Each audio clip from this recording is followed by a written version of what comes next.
that dream is green. And I don't mean material things. Freedom to the land, child, woman, and man. As we take up for what we stand. Better days and better nights. As we stand and unite. We're one and the same. Why is it so hard not to point and to blame? Better sheet, get our houses in order and we'll see the peace. There are steps that we must take if we want to see. I see my people rising, no more stopping us. Couple big niggas cross America, us. The peace rose for the sake of us. The sake of us, the I sake see of my us. people rising, no more stopping us. Couple billion niggas cross America, us. The peace rose for the sake of us. No more feeling, telling me beneath. What a beautiful moment, and a sight I can't wait to see. Even if I miss it, at least I was a part of the mission, changing lives of men, women, and children. All glory goes to He that causes us all to be. And if they're thinking we can, show them that just as long as we stand a monument, we the people can't be broken as long as we stay focused. I see my people rising, no one stopping us. Couple billion niggas cross America, us. The peace rose for the sake of us, for the sake of us. I see my people rising, no more stopping us. Couple billion niggas cross America, us. The peace rose for the sake of us. I see my people rising, yeah.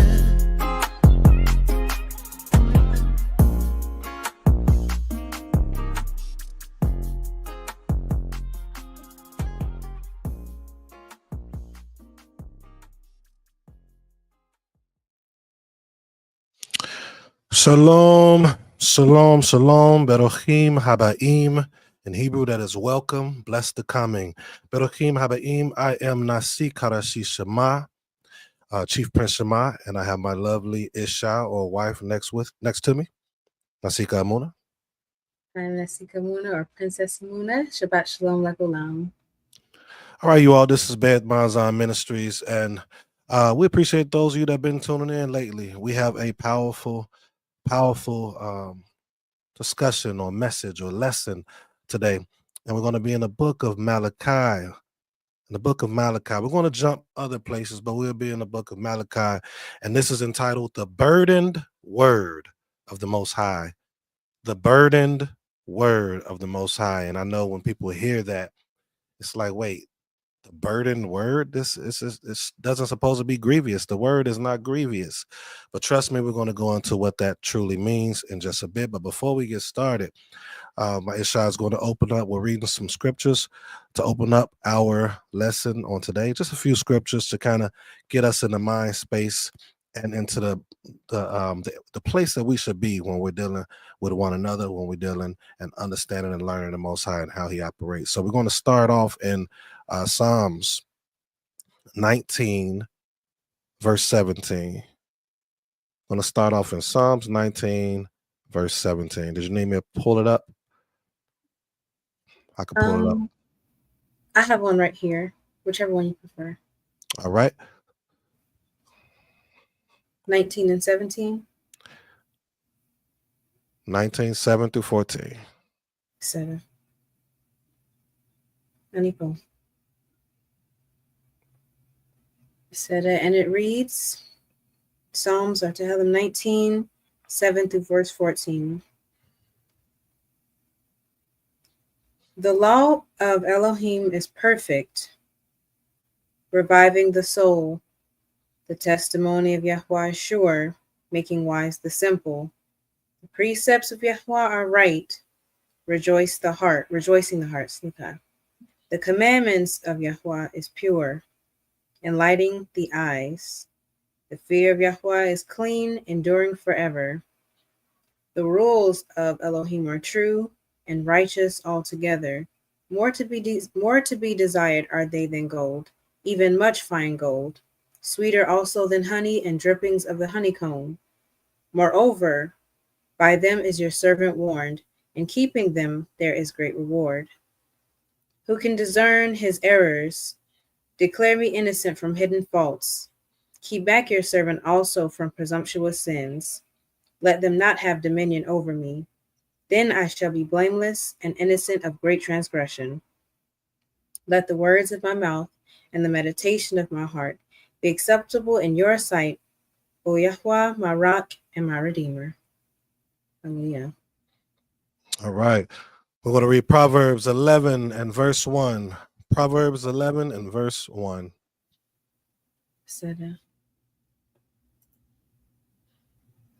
A false balance is an abomination to Yahweh, but a just weight is his delight. A false balance is an abomination to the Most High. Yeah, but a just weight is his delight. Remember that, you all?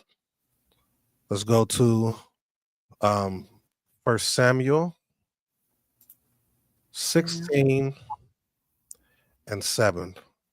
1 Samuel 16 and 7. Go ahead. 1 Samuel 16 and 7.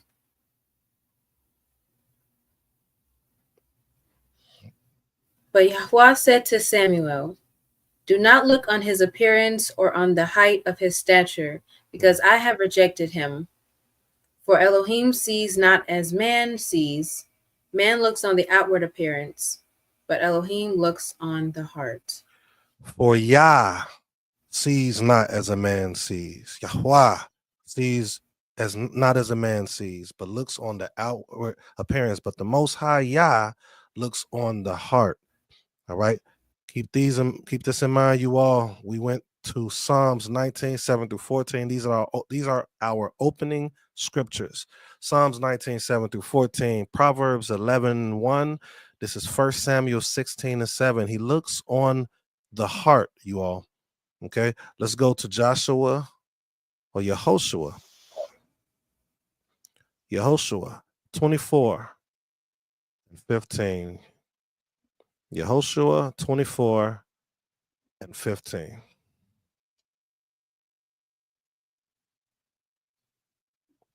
Go ahead. Yehoshua 24 and 15. And if it is evil in your eyes to serve Yahweh, choose this day whom you will serve, whether the powers your fathers served in the region beyond the river, or the powers of the Amorites in whose land you dwell.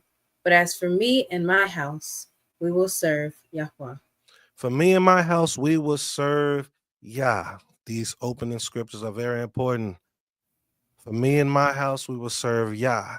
The Most High does not look on the stature of man. The Most High looks on the heart, on the thoughts of where that man is. All right. So we're going to stop right there. Before we get started with the lesson, I'm going to go ahead and let my Isha open us up with a song, and then we will from there get started.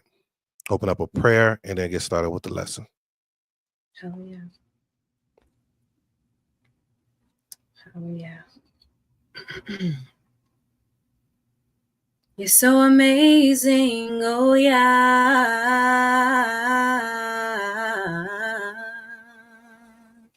Oh yeah. You show us how to live, even when we don't want to live. You made it easier, oh, for this path that was given at birth. You show us in Torah if our forefathers could do it, then so can we.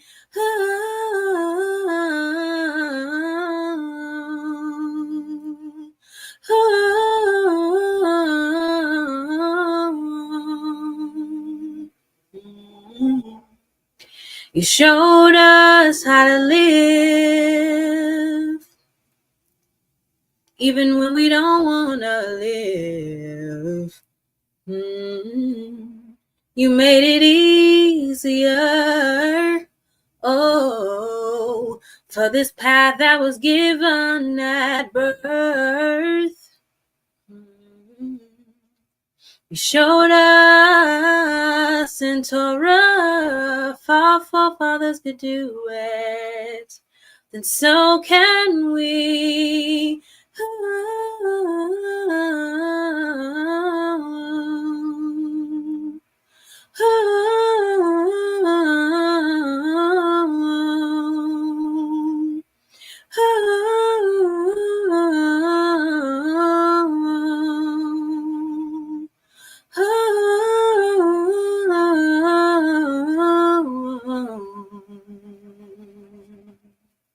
Hallelujah. Hallelujah. Hallelujah. Borenu, Abinu Malkinu. אני מבקש שנבוא לכיסא שלך. סלח לנו על כל טומאה שהיא פזי רוחני ונפשי.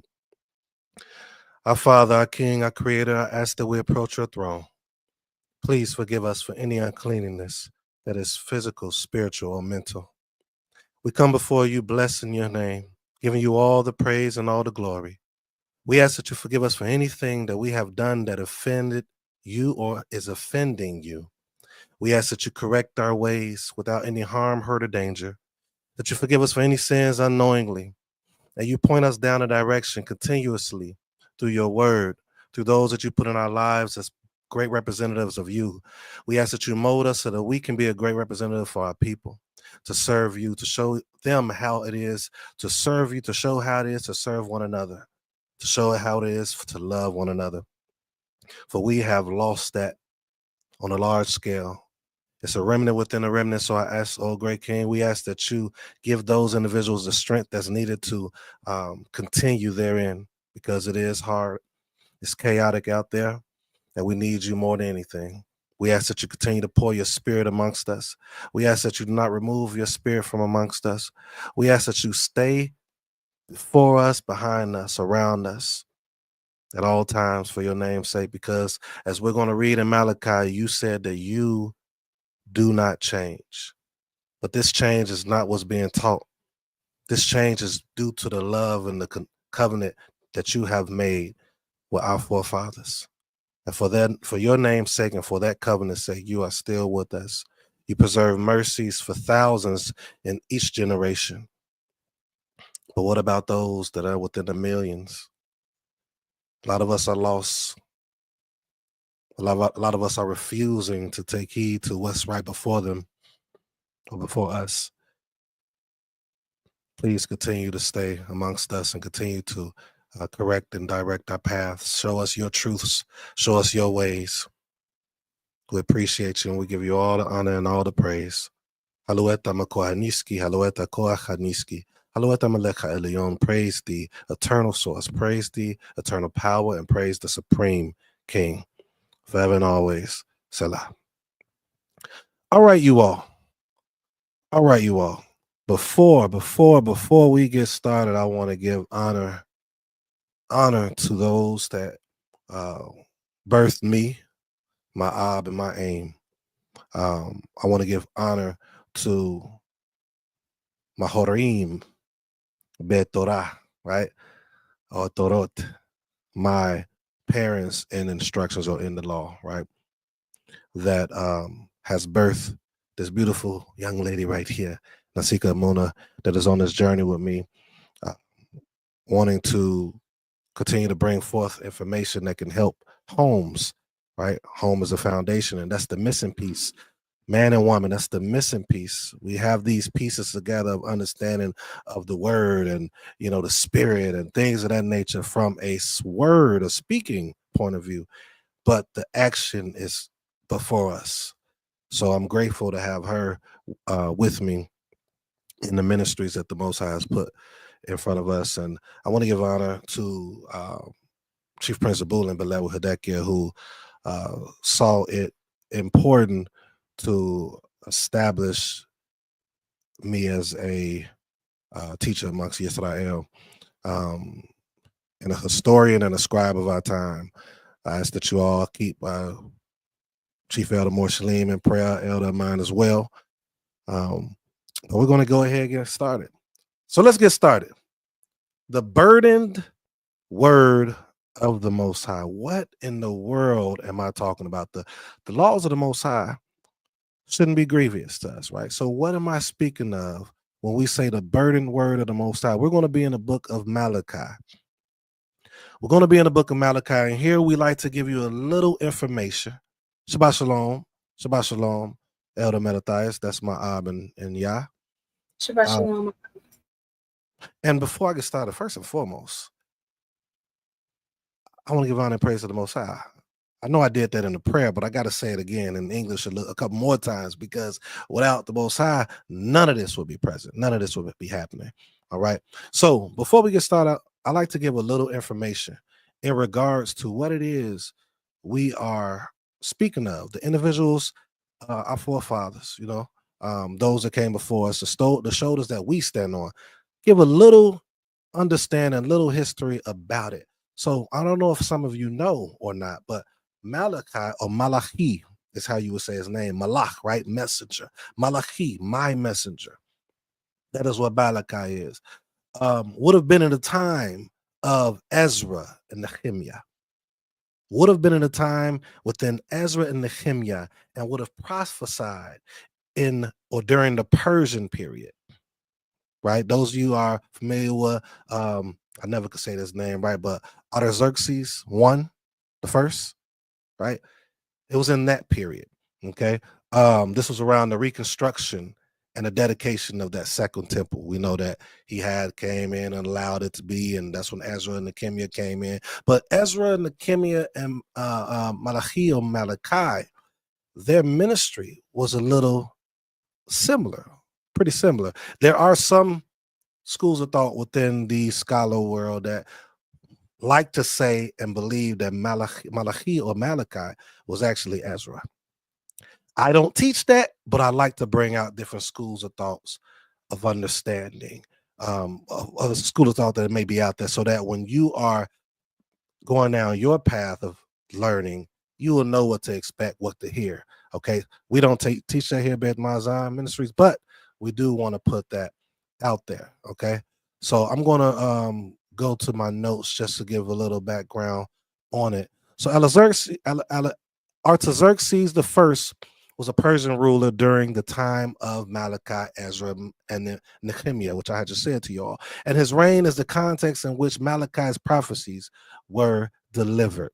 Okay, the Persian Empire, which conquered the Babylonian Empire, allowed the Jews to return to their land, and we read this in Ezra and Nehemiah, return to their land and rebuild the temple.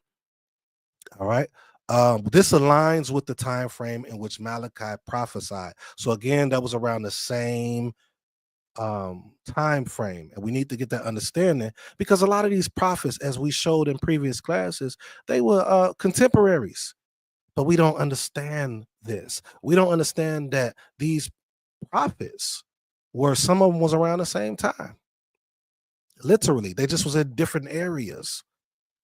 So we got to understand today there are going to be multiple people trying to bring the Most High. Trying to bring the people back to the Most High, because we're in different areas. The Most High is going to bring everything back to one fold.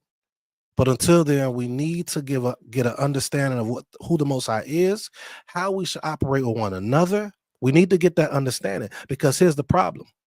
When that time comes, when we come together, there's going to be a bunch of us removed, because we're not going to be able to all come together like we are now. Like, we're so dispersed, but we have different understandings. We have different ways of how we move, character, integrity. Some of our character ways and our integrity is not going to be allowed. Just like when they came out of Mitzrayim, it had to be purged out throughout the wilderness for those years. All of them could not go to the promised land. And that's going to be the case here. So it's important to have this understanding, because I know there are people that believe that we should all just come together now. And I understand that. I don't disagree with that idea, but how can we come together when we can't grasp the simplicity of how to move as a culture, how to move as a people, how to govern properly? So hopefully we can find something within this text.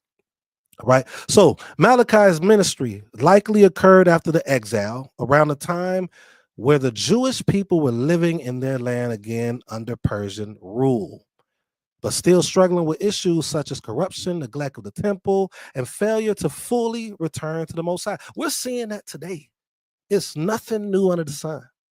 It's always been a remnant within a remnant. It's always been individuals who was put on their heart, their spirit, or directly commanded to bring this word and understanding to the Most High, being rejected,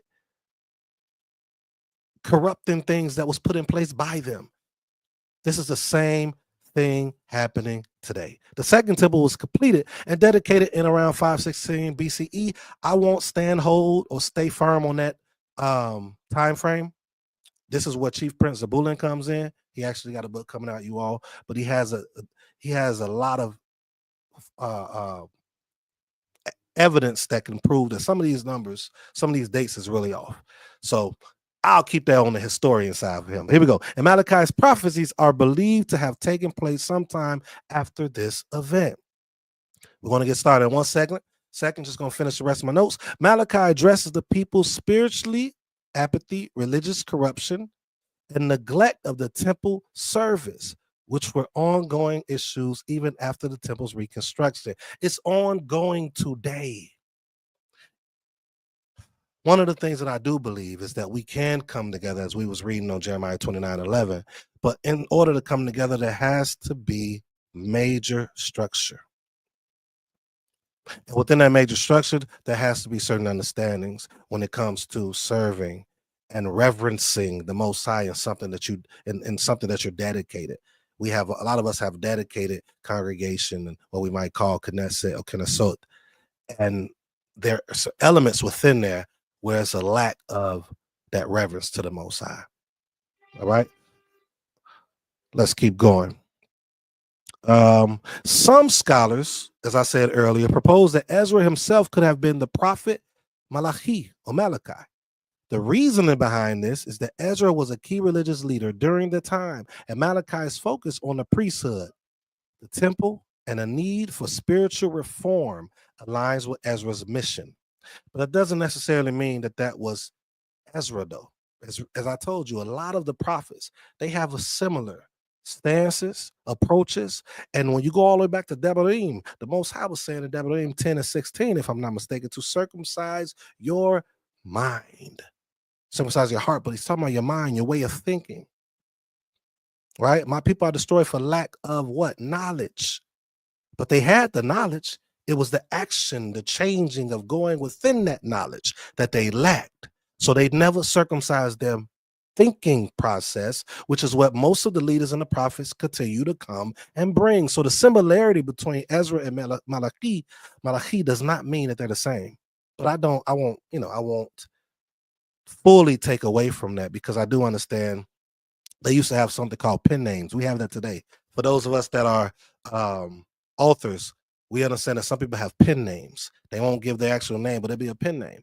But in this text, or in this context, Malachi only means my messenger. It doesn't necessarily mean a name. It could just mean, it could be a title, actually. Most of us that are servants of the Most High will be represented or be called Malach, messengers. So Malachi only means my messenger, you all. All right. However, while some scholars suggest this connection, there is no definitive proof that Ezra and Malachi or Malachi were the same person. The name Malachi means, as I stated, my messenger. But let's keep going, you all. Let's go to Malachi or Malachi chapter 1, verse 1. Let's get to it. I wanted to give you all a little background. A lot of times we lack that understanding of the background, because the background is the context. We need the context to get a greater understanding. All right, here we go. Let me go ahead and go to it. Malachi, where are you at? There you go. Malachi 1. So we're going to go through the book of Malachi, you all. And it says, the oracle of the word of Yah to Israel, or Bnei Israel, by Malachim. Now, this word here, you see how it says the burden? The burden of the word of Yah to Bnei Israel, or Israel, by Malachi. This word, you all, is Massa. Before we get into the actual lesson, I always like to point this out to people. Who remembers, for those that's looking right now that's on live and may come back later, who remembers how we used to pronounce master to the slave masters here in the US? We would say massa. Massa. Massa. And it's truly my belief that us being brought over here, a lot of us didn't lose fully the Hebrew language. And you can look that up yourself. You'll see that was the case, that we didn't. But massa is burden, oppressor, right? The burden to you. So these slave masters were a burden to the people. So we, instead of calling them master, we wasn't illiterate or ignorant in a way that we couldn't pronounce words. It was purposely said, from my belief, calling them massa. All right. So let's get some understanding of why this word is being used. The burden of the word of Yah. The burden? Let's go to Numbers. Let's go to Numbers 11. We're going to be in Malachi 1 and 1. Malachi 1 through 4. But we do need to get some understanding of the consistency that many of those who are teaching, bringing forth the word of the Most High, trying to open up the mindset of our people, what they were speaking of with this. So the burden of the word of the Most High. Numbers chapter 11 verse 1 says, and the people complained in the hearing of Yah about their misfortunes. They complained in the hearing of Yah about their misfortunes. And when Yah heard it, his anger was kindled, and the fire of Yah burned among them and consumed some outlying parts of the camp. Let's stop there.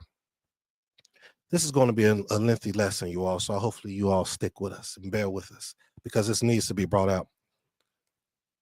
When we're reading the scripture, it's supposed to be for our learning. It's supposed to be for the learning of how we move as a people, because this is our history book. And if we see the consistency of the same patterns all the way to 2025, but let's just say the first century, that will mean there's nothing new under the sun. It's nothing new on matters that are difficult to us, how we may react, depending upon if we are circumcised in our mindset. The Most High had literally just brought them out. It's a story, a true story. This is all true in general, but a story here in the United States. Some of you may be familiar with Ben Israel and his company, because I don't know all of them by heart. They brought people from Chicago and I believe Detroit. And right now, they were the start of the people you may know right now in Dimona, Israel. Their whole community is Dimona, Israel. This isn't to say it's a good community or a bad community, but I want to use the pattern to prove to you all that nothing is new on how we react to certain things, because we are immature by nature. We can shift and change that and grow, but we're immature on certain things. Hence, the children of Israel, twofold, actually being from the sons, right? Children of Israel, but I believe also we act like children. But let's keep going. They was taken to Liberia. It was about 300 to 500 people that came from the U.S., went with Ben-Ami and the elders and the men of the Most High at that time. They went to Liberia. They was there for about 2 years, I think it was, before they had transitioned over to Dimona, Israel. Before they left Liberia, it was only 100 of those people left. Out of 300 to 500 people, it was 100 of them left, because they were used to how they were being treated here. Everything sounded amazing and good. Let's leave. Yes, the Most High is getting us, taking us. We're going to go this and that. I'm not taking away of the harshness they may have faced, not being used to, making their own food, probably being intense, things of that nature. But this is a wake-up call, and it's nothing new. A lot of us are saying, man, we can't wait till the Most High take us back. But are you getting yourself mentally prepared? Because if not, we're going to be just like these individuals right here in Numbers 11:1. And the Most High was furious at them, angry. You all cried out like you crying out here in 2025, like we're doing here. But as soon as I truly helped, this was how you repaid me. Let's keep reading. Then the people cried out to Moshe, and Moshe prayed to the Most High, and the fire died down. You have Moshe is able to get and invoke the Most High, Spirit of the Most High, to bring down the anger and not put that anger out on the people. But yet, which we're not going to read here, they wanted to kill Moshe. For you leaders and you teachers out there, those desiring to be that and be that within righteousness, understand that people that are close to you, that you help, that you have done things with, may want to kill you, whether it's spiritually or physically. But you have to keep going and keep doing what it is you're supposed to do. Remember, the title is The Burdened Word of Yah. The burdened word of Yah. Let's keep going.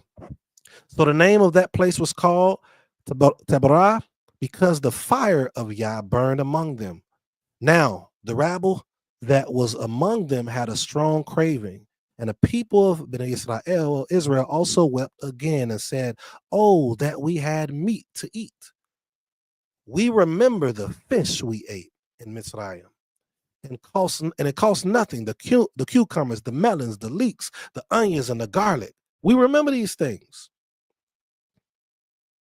But what's happening is they're not remembering the calling out of the Most High. They're not remembering all the pain that they believe themselves to be in, which they were. The mistreating that was being done to them.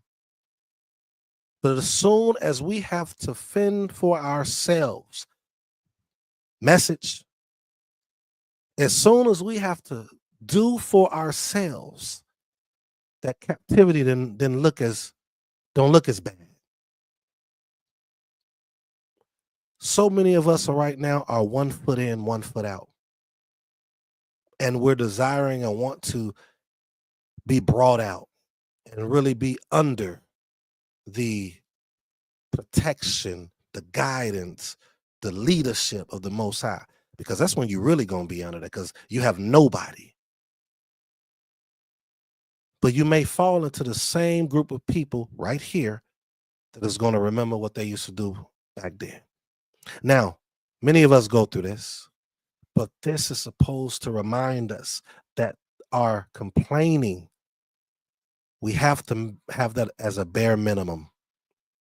Because when we complain and complain, because I'm not saying there's nothing wrong with complaining sometimes, but you need to bounce back from that complaining. Understand that it's someone worse off than you somewhere. But here, it wasn't someone worse off than them. They were able to establish their own self as a people. But that's the hard part. It's like when you have a business, it's easy to work for someone. You got a check coming every week, every bi-weekly. You know this is coming in, the amount of hours you worked. And somebody's getting that done for you. But when you are a business owner and you're doing things yourself, it's a lot harder. It's no guaranteed amount that you're going to be receiving. It's no guarantee of consistent customers coming in. That's not guaranteed. But the difference in what I'm saying with what the difference is with here in this scenario, it is guaranteed. Even with what I'm saying now, if you are a servant of the Most High, It's guaranteed. The problem is we have an expectation of what we desire versus what the Most High knows you need. That is what we was messing up at back then. That is what we're messing up right now. All right. But now our strength is dried up. And there's nothing at all but this manna to look at. Just ungrateful, y'all. Now the manna was like coriander seed, and its appearance like that of bdellium. The people went about and gathered and ground it in hand mills, or beat it in mortars and boiled it in pots and made cakes of it. And the taste of it was like taste of cakes baked with oil. When the dew fell upon the camp in the night, the manna fell with it. Moshe heard the people weeping throughout their clans, everyone at the door of his tent. And the anger of Yah blazed hotly. And Moshe was displeased. The scripture is telling us it could have stopped a few verses up. It could have stopped a few verses up and just let us know at that point, look, they complained here. This is what happened. But that's not what the scripture is showing us as a people. It had to show different instances over and over that they're continuing to complain. And it also showed that the Most High was angry and getting even angrier. We as a people have to be, what's the word I'm looking for?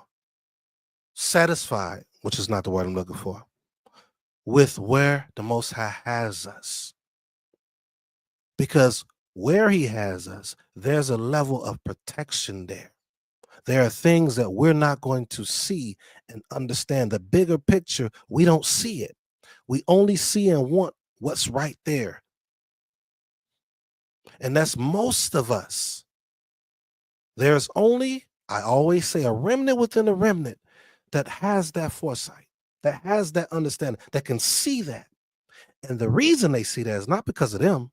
The reason they see that is because they saturate themselves in the Most High. We have to saturate ourselves in the Most High. Because if we do that, this burdened word of the Most High may not be a burden for us. But the burdened word has to do more so with the amount of people that most of us want to be in our organizations. But that's partially. We'll keep going. I'll bring it out more. All right. So Moshe heard the people weeping throughout their clans, everyone at their door of his tent. And the anger of the Most High blazed hotly. And Moshe was displeased. Why was Moshe displeased? We went through all this, had meetings of what to expect. You all was saying that you wanted this.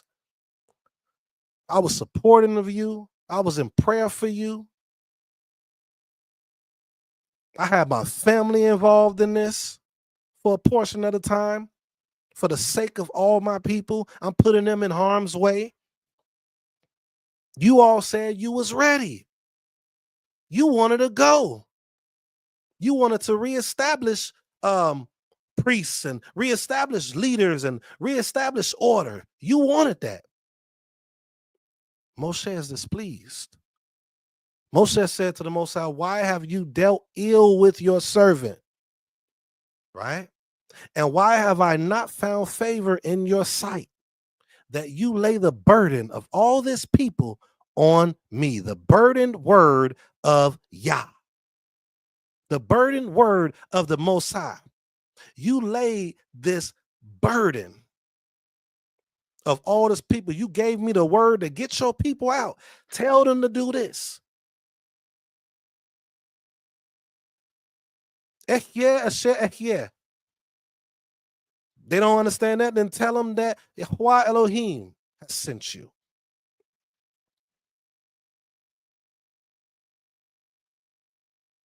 That was a burden. Remember, Moshe was fighting back and forth. We're trying to go, we're getting pushed that direction to go get them. I can't speak, I stutter. All this other stuff, I'm not worth, I need, that was a burden. That word was given to him. So a lot of us fight to be teachers, and a lot of us are not equipped, whether young or old. Equipped does not mean you know the word. Equipped does not mean you know Hebrew or Koine Greek if you are New Testament. Equipped does not mean you know history. All of that stuff is great. Equipped is being able to deal with the people. Most High saw something in Moshe that he was going to be able to deal with the people. The scripture says that he was the most meek in the land. You have to be meek, not arrogant, when dealing with the people. And the one time that he became that arrogant, he did not get to see the land.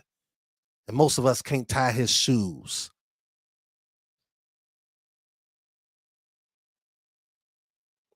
The moment he became arrogant, he was not able to see the land.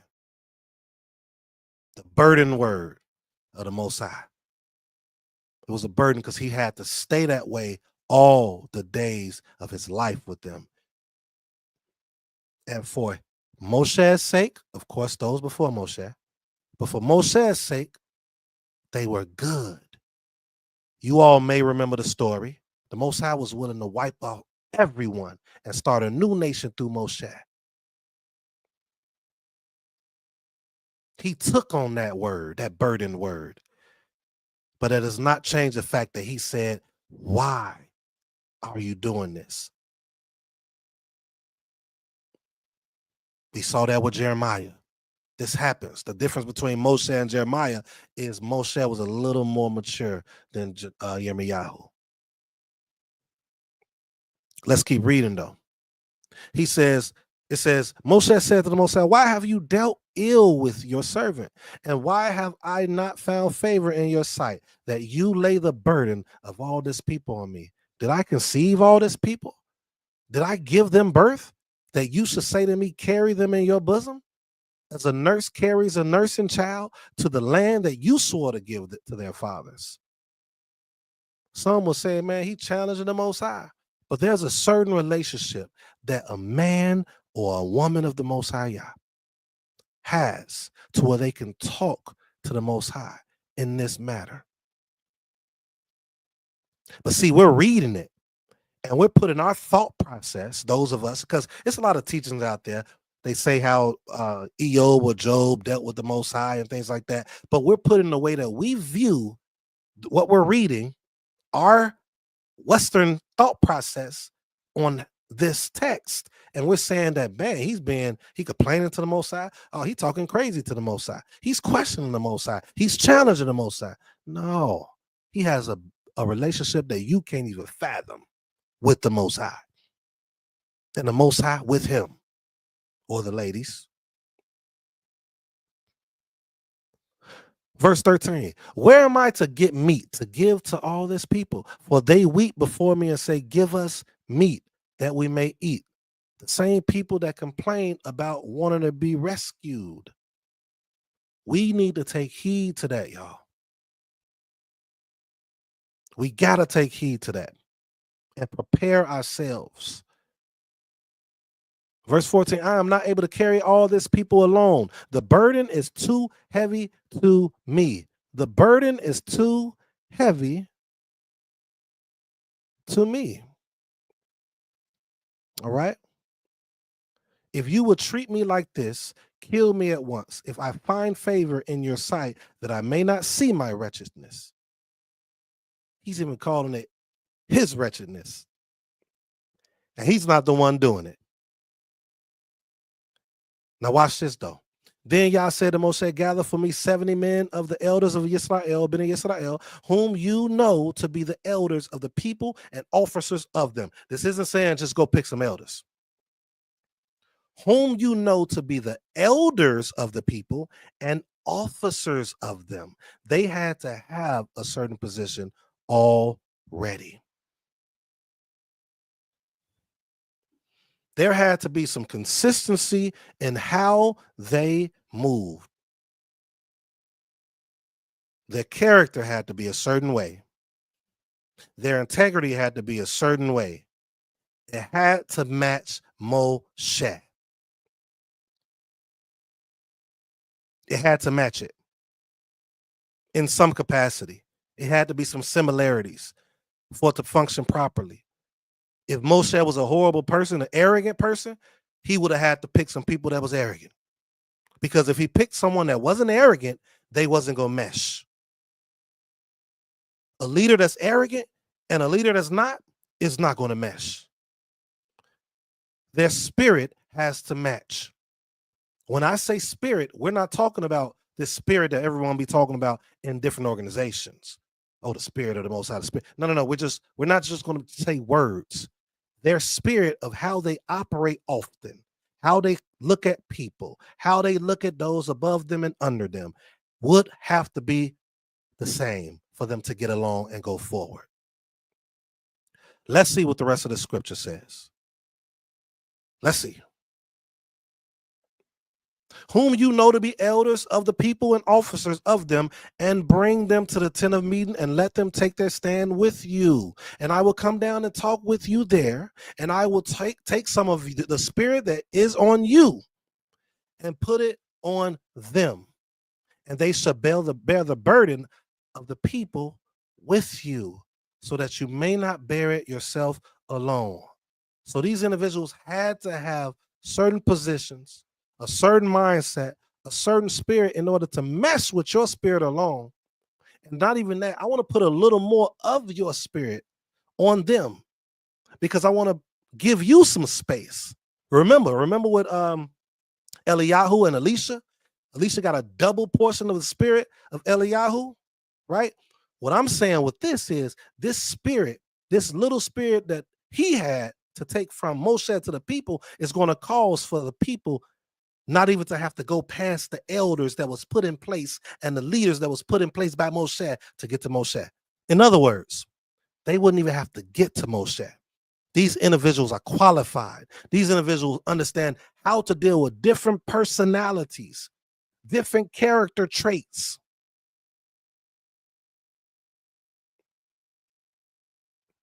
They understand the burdened word of the Most High Yah.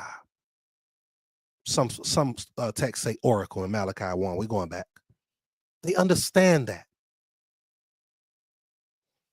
All right. Let's stop right there. Before we go forward, did you have anything you want to say, Ishti? Any comment at all? Came a little bit. All right, go ahead. Just looking at the position that Moshe, like you said, many of us can't even tie his shoes. And he was the meekest, but he still found himself in a place to where he pretty much begged the Most High to take his life because of the burden of it. And I look at it, and this isn't everyone. A lot of us want to be in leadership, but we sometimes fail to realize what burden comes with that.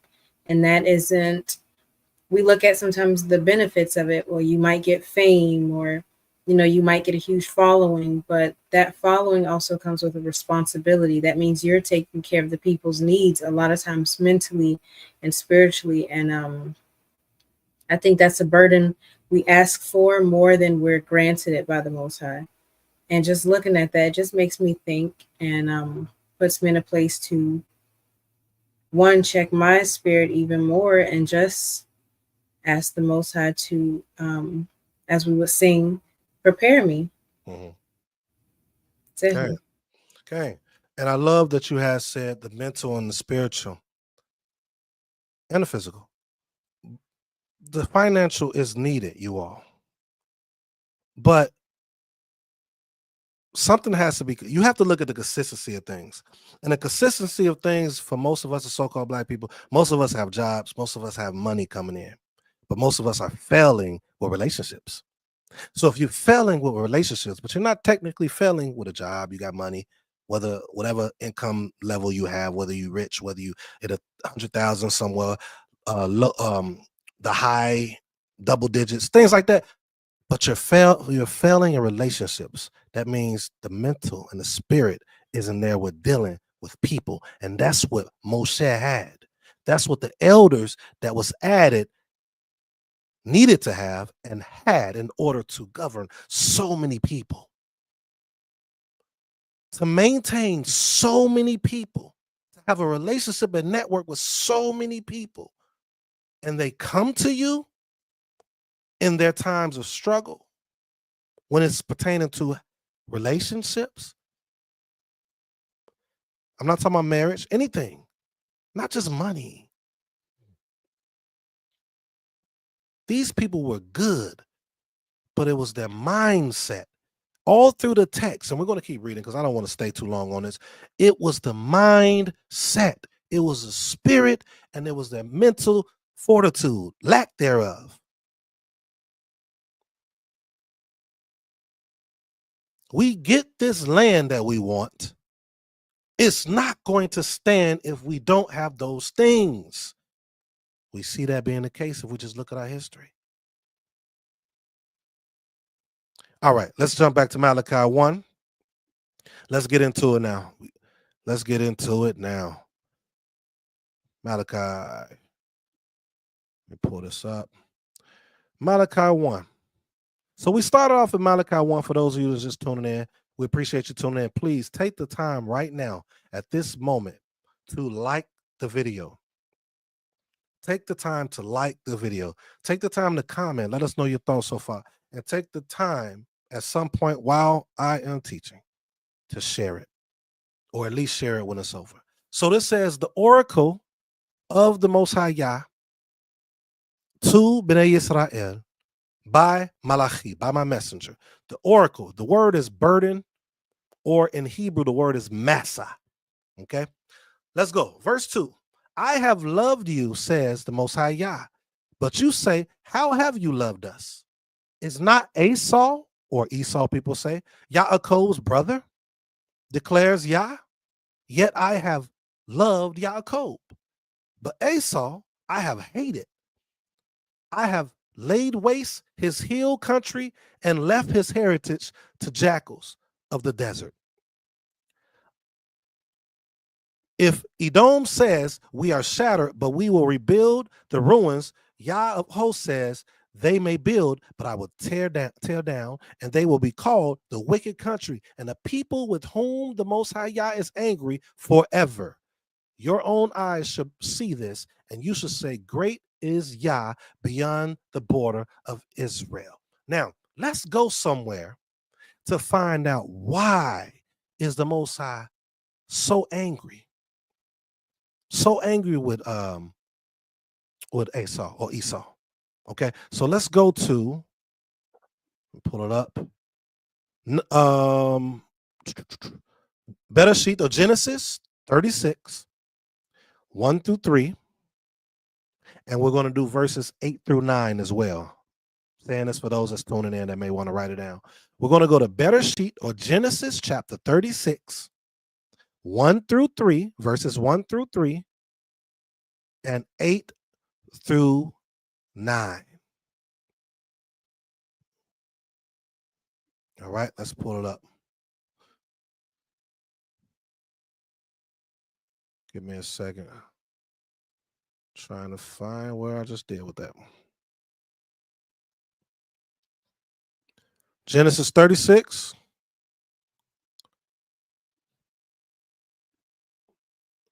All right, here we go. Bereshit 36. Got to move some things over. Forgive me, you all. I'm used to having my other screen. We're visiting family. All right. Genesis 36, 1 through 3, and then we're going to go to verses 8 through 9. These are the generations of Esau, that is, Edom. Esau took his wives from the Canaanites, and Adah, the daughter of Elon the Hittite. Elon the Hittite, remember that. Aholabama, the daughter of Anah, the daughter of Zibeon the Hivite. Remember that as well.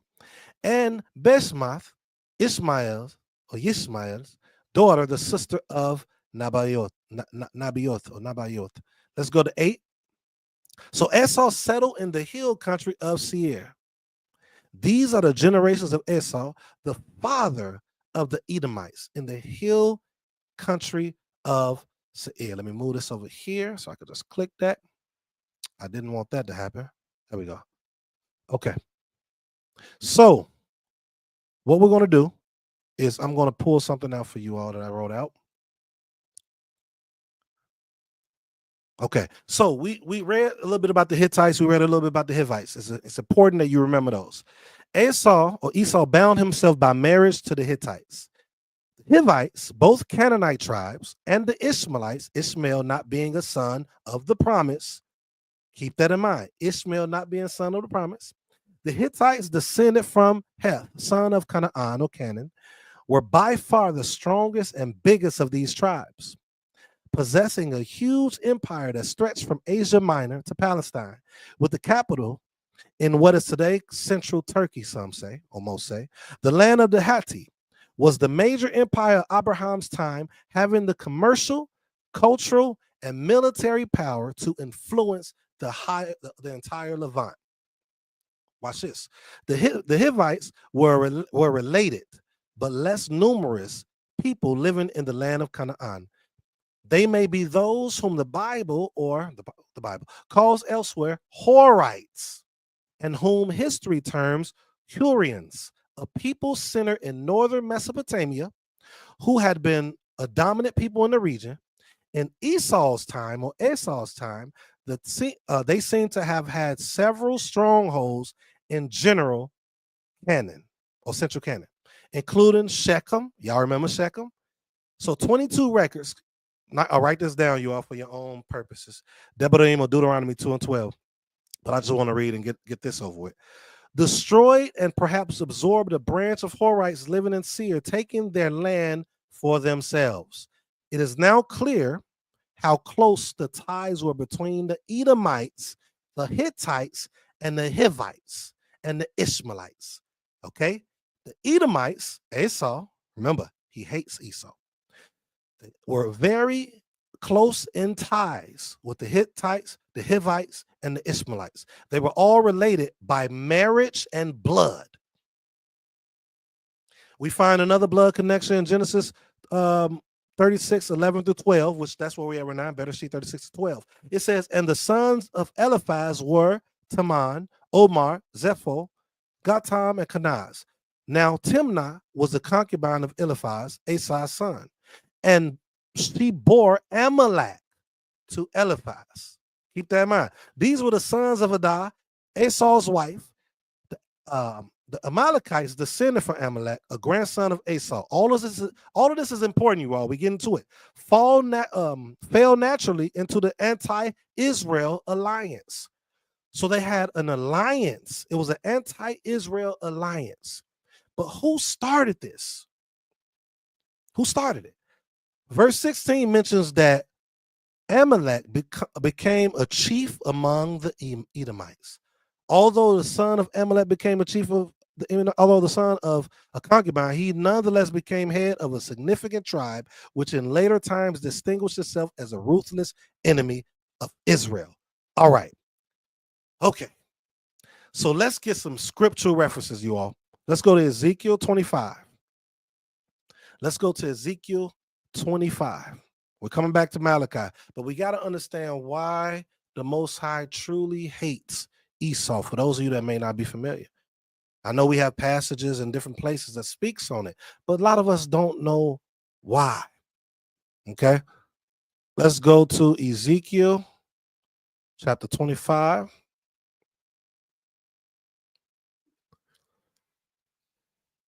All right, Ezekiel 25, and we're going to be reading verses 12 through 17.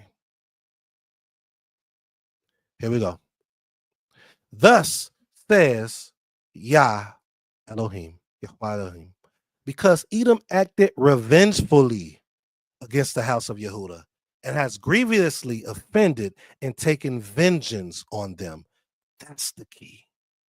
Therefore, thus says Yahweh Elohim, I will stretch out my hand against Edom and cut off from it man and beast, and I will make it desolate from Teman even to Dedan. They shall fall by the sword.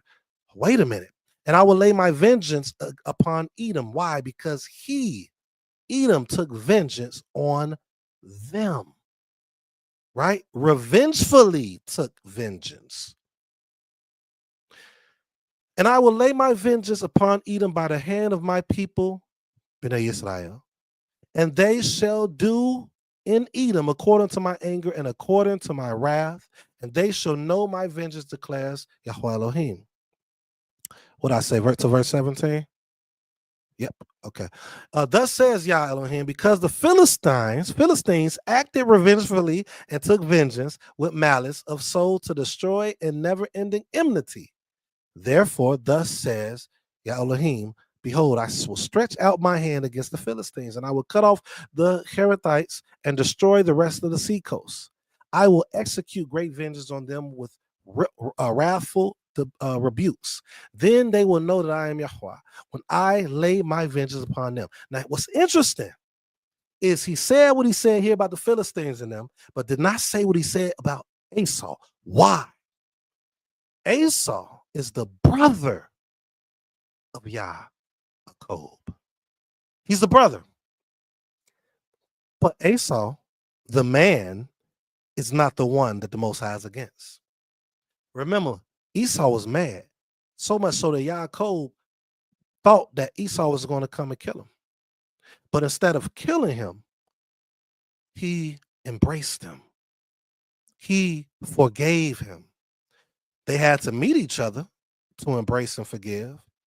But he embraced him, he forgave him. But the scripture says that Esau acted revengefully. His people, his descendants acted revengefully against Yaakov. They wanted to get back with Yaakov or Israel for what they had happened to his father, the birthright. So they wanted their birthright, and they wanted to get revenge for what took place. But the problem is Esau forgave his brother Yaakov. The descendants didn't. So they aligned with all these groups in marriage to strengthen their armies, right? To try to come for Bnei Yisrael, basically. So that is why when we go back to Malachi, let's go back to Malachi 1. That is why the Most High hates Esau. Hates Esau because you, the descendants of Esau, wanted to get revenge when your own father made amends with his brother. And that should tell you something, you all. We should not hold grudges to the point to where it can cause those after us. It can cause those after us to want to get revenge for us, right? His descendants could have seen what was his true feelings in the time when he wasn't with Yaakov. We need to be careful on how we speak about others that we may not agree with around other people. We all have failed in that department. I have failed in that department. What we have to do is change. And that's what we should be doing right now. Okay. For those that's still in that department of failing, shift it, change it, because those around you are going to feel that they can say the same thing, treat that person the same way, all of the above. We got to learn from them. And that's what Esau, the descendants, did not learn from their father. All right. So let's get back to Malachi. Malachi 1.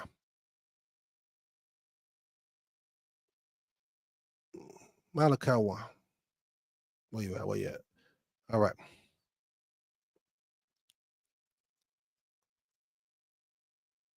Verse 6.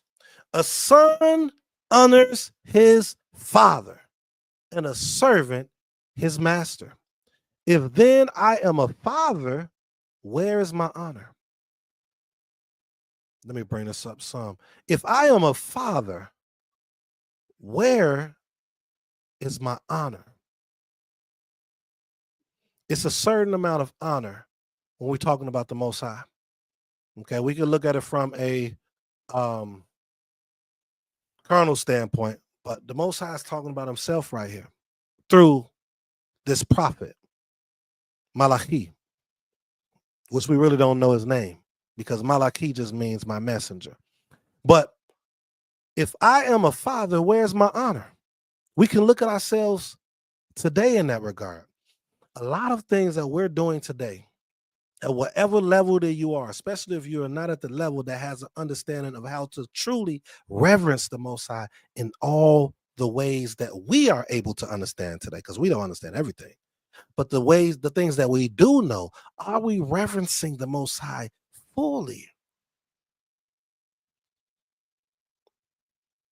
The Most High is our King. He wanted to be our King, but he pleased us by giving us a king. But if the Most High is our King, how do we approach that king? Think about it. How do we approach a king? Yes, the Most High is our Father, but he's also our King. He's telling you, where's my honor? And if I am a master, where is my fear? Shalom, shalom, Aim Kater. Says the Most High Yah of hosts to you, O priests who despise my name. But you say, how have we despised your name? And look, some of you will say, well, see, this talking to the priests. This talking to the priests. This ain't talking to everyone. Well, the children of Israel are supposed to be a priest to the rest of the nations. So there's a twofold here. We supposed to be operating a certain way regardless. Moshe, where we was just at, we were supposed to be able to talk and be in the midst of the Most High. But we chose not to. We didn't want to. You speak to the Most High. Most High didn't say, I don't want y'all to be here. We chose to. Why am I using that as an example? We're supposed to be priests. Now, there are specific lines of priests, Levi. We get that. But the same concept applies to us all.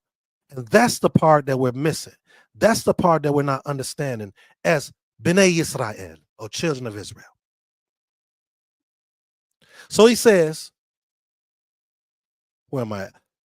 Okay. Who despise, O priests who despise my name, but you say, how have we despised your name? By offering polluted food upon the altar. But you say, how have we polluted you? By saying that the Most High's table may be despised, despicable, hateful, unworthy.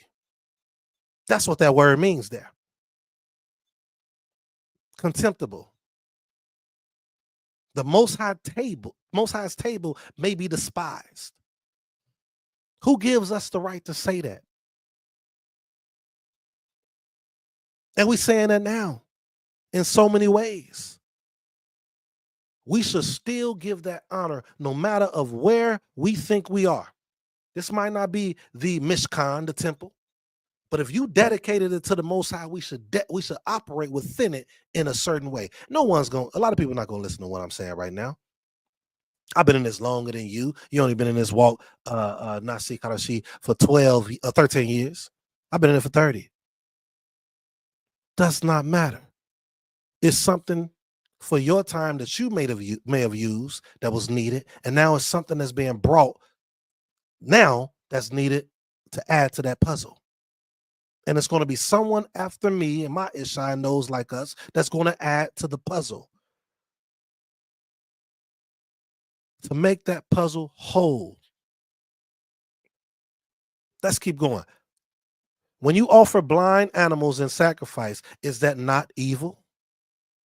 And when you offer those that are lame or sick, is that not evil? Present that to your governor. Will he accept you or show you favor, says the Most High Yah? So you coming at me half, 1 foot in, 1 foot out. Let's make it understandable for 2025 for those that may not understand. You coming in 1 foot in, 1 foot out. Do you present yourself like that to the governor? I say this all the time. I say that we give more reverence to judges, to those that we work for the money that we make, for police officers if they pull us over. I know it's exceptions to the rules. There's people that talk back, but for the most part, we fear them. Most High saying that right now. When you offer blind animals in sacrifice, is that not evil? Meaning, you're supposed to offer a certain animal to me, and it's supposed to be without blemish. So you're giving me a blind one right now. That's against what I'm asking you. That's evil. That's not whole. That's not balance. A false balance is an abomination to the Most High. So you need to come to me whole. He says, and when you offer those that are lame or sick, is that not evil? In context of what he's talking about, he's not saying that people that are sick are evil. That's not what he's saying. He said, present that to your governor. Come 1 foot in, 1 foot out with them. Or some people might say half. Y'all finish that word for me. Somebody finish it. You come half to them. Come before that judge with not the right information and watch you don't go to jail. See if you're going to be accepted, it says. Will he accept you or show you favor? No, he ain't showing you favor if you're not bringing what you're supposed to have. If you're not coming the way that you're supposed to come. This is what the Most High is saying to us today. The same down in Ezra, Nehemiah, and Malachi. That's right. That's right. Half donkey. In Malachi, Nehemiah, and Ezra's time, this is being said. Before Nehemiah, Ezra, and Malachi's time, this was being said. In 2025, right now, this is being said. There's going to be a lot of people coming in and going out on this lesson. But I pray something is said. Let's keep going. And now entreat the favor of Elohim, that he may be gracious to us. Entreat the favor, which with such a gift from your hand, will he show favor to any of you, says the Most High of hosts? Oh, that there were one among you who would shut the doors, that you might not kindle fire on my altar in vain. I have no pleasure in you, says the Most High Yah of hosts, and I will not accept an offering from you. Why do we think today that's not the case? Oh, that there were one among you who would shut the doors. Who's going to speak up? Who's going to stop this? Because what's happening today amongst the people within his Knesset or congregations, the Most High has no pleasure in us.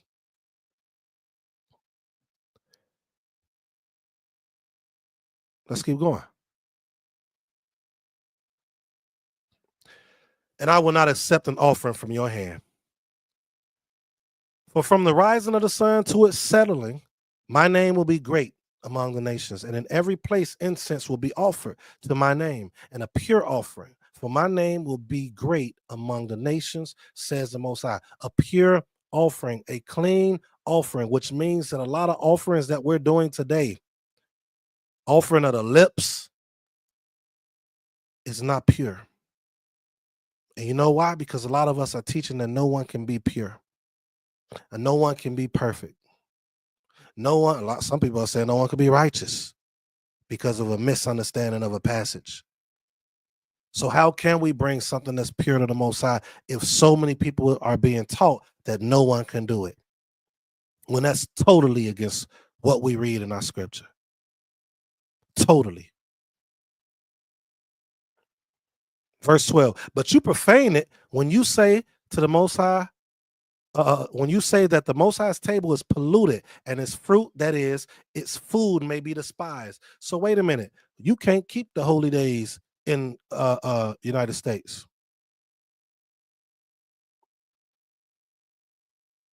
It's polluted. We don't have the temple. We're not over there.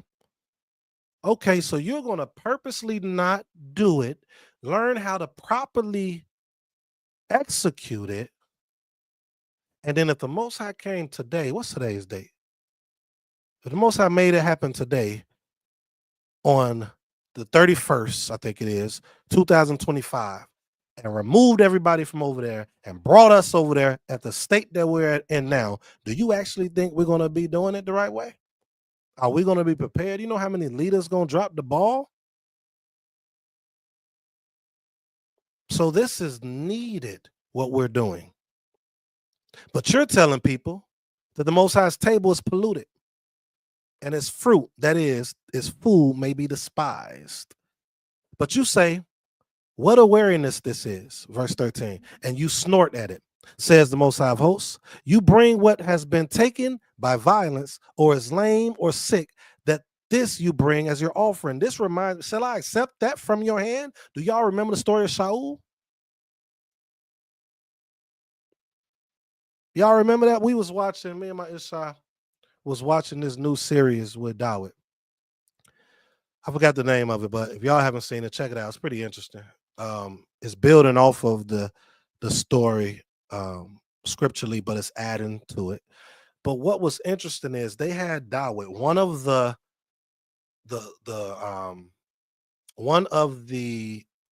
people in the army, one of the soldiers. They took those things that the Most High told when he told Shaul to get rid of everything and to kill the leader or the king, whatever you want to call him.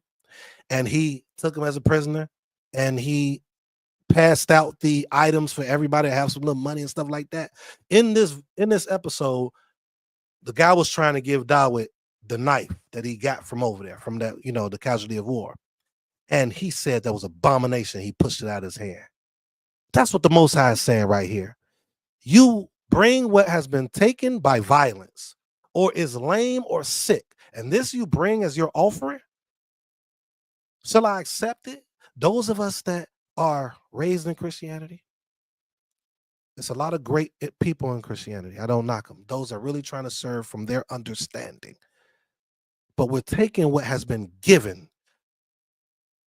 and done to us by violence, Christianity. We're taking it and we're trying to offer that up to the Most High. And we're doing that here in the walk that we're in. Some of us are still doing it. And we're trying to offer it up to the Most High. Shall he accept it from our hand? Now, let me be balanced. Let me be fair. I don't believe that it's talking about those that are not leaders. These are individuals that do have a knowledge, and they're still teaching the people to do it this way. But the concept still is the same for all of us. Those are seeking and trying to serve the Most High properly. We should take heed to searching out what is right, what should be used, what shouldn't be used. These are the things that we're missing.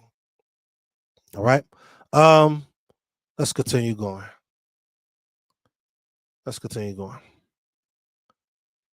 Cursed be the cheat who has a male in his flock and vows it, and yet sacrifices it to the Most High.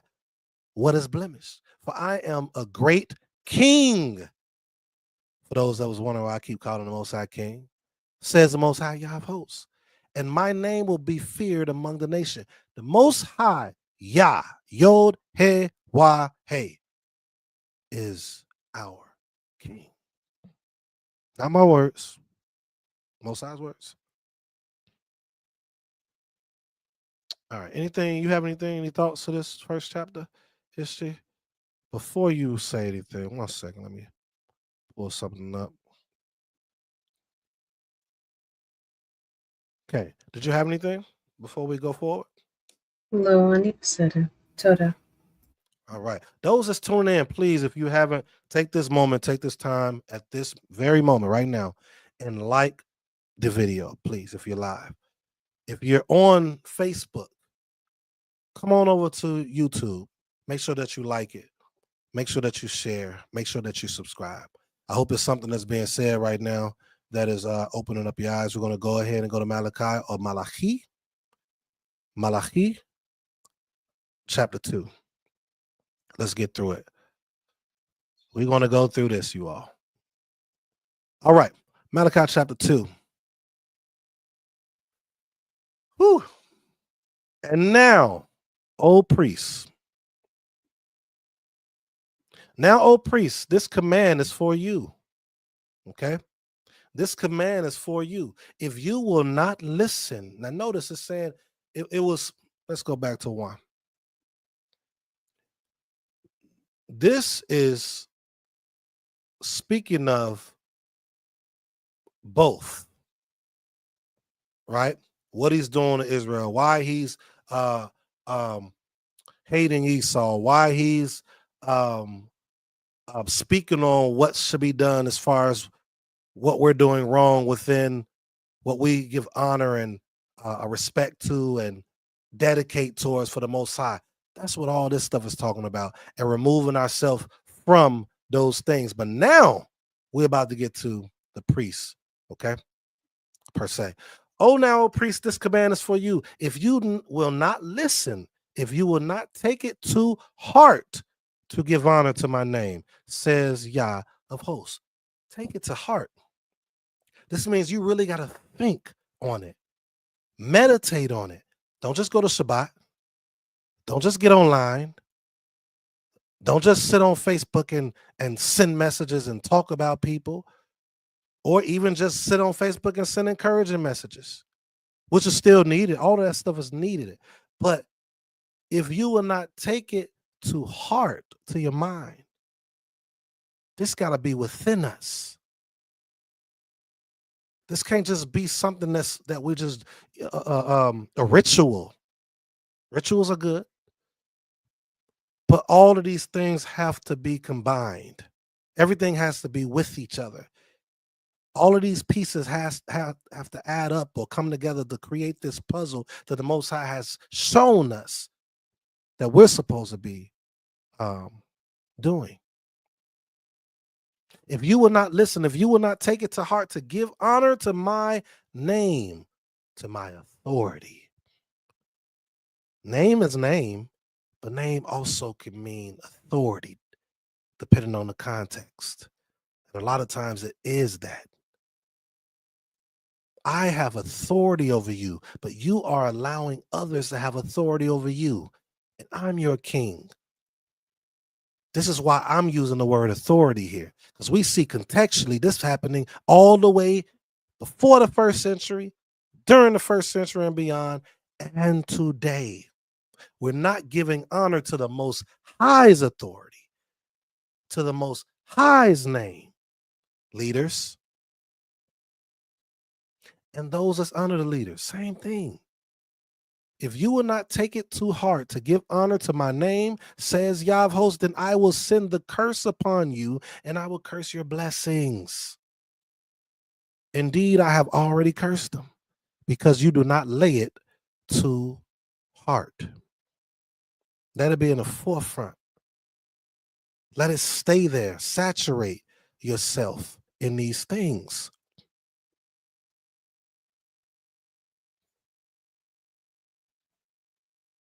Indeed, I have cursed them. Behold, I will rebuke your offspring and spread dung on your faces, the dung of your offerings, and you shall be taken away with it. A lot of people not going to like that. They don't like that. I'm going to rebuke your offspring. Wait a minute. This shouldn't happen to our offspring. Okay. Rebuke your seed. Right? Rebuke your seed. Think of Eli. I bring up Eli a lot. I bring up Shemuel a lot. Eli. It really doesn't say that he was doing wrong. The only places that it's talking about him being doing wrong is in regards to his offspring. And the thing that took place with him and his sons was due to him not removing them, is what I would say. Right? So we may think that this individual is good, which he was. But how can you be good if your seed isn't? Let me expound on that, because it's not just black and white what I'm saying when I say that. Because we're in 2025. It's a lot of stuff going on that we can't control our seed. But all the Most High is asking for us is to do everything we can. bring messages as much as we can.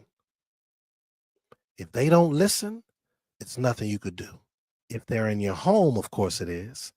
And that's what Eli messed up at. They were there. He could have removed them.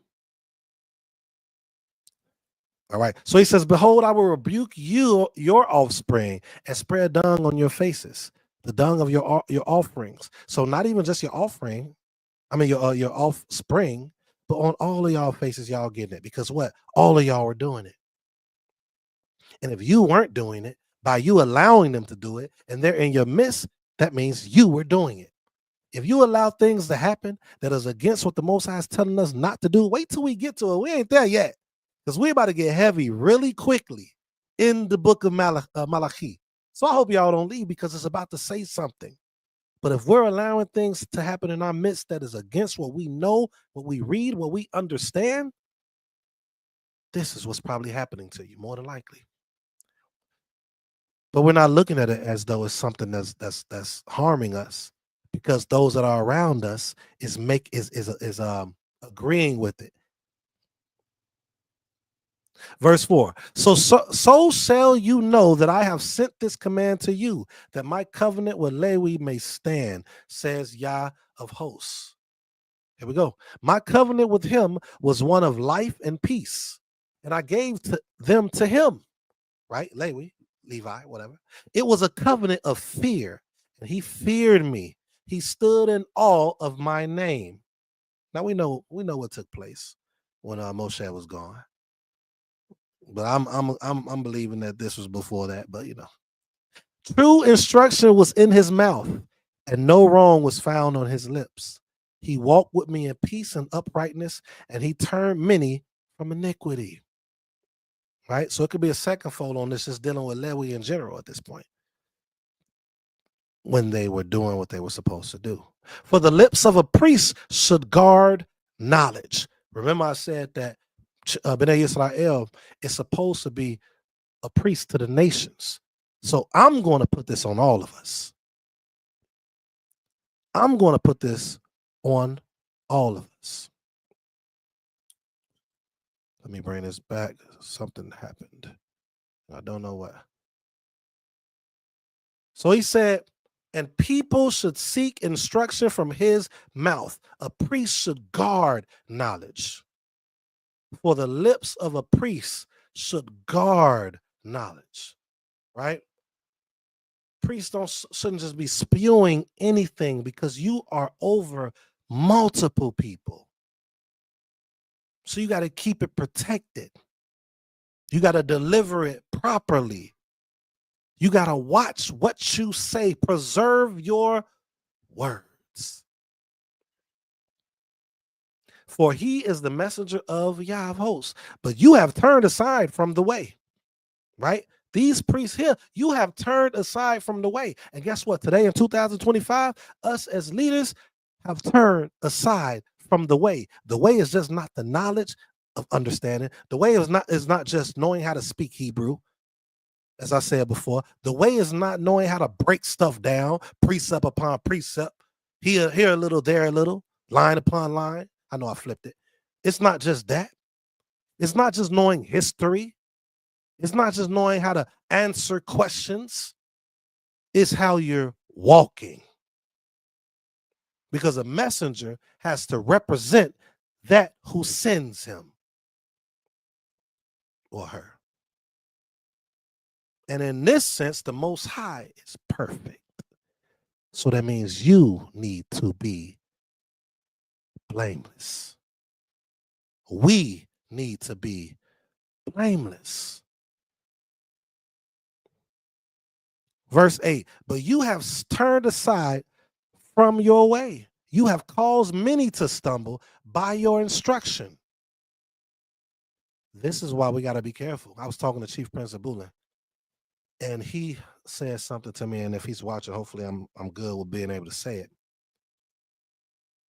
We have to leave room for correction as teachers. As teachers, as leaders, we have to leave room for us to be corrected. Why? because you have caused many to stumble by your instruction. So we got to be careful and be firm in what we're producing to the people.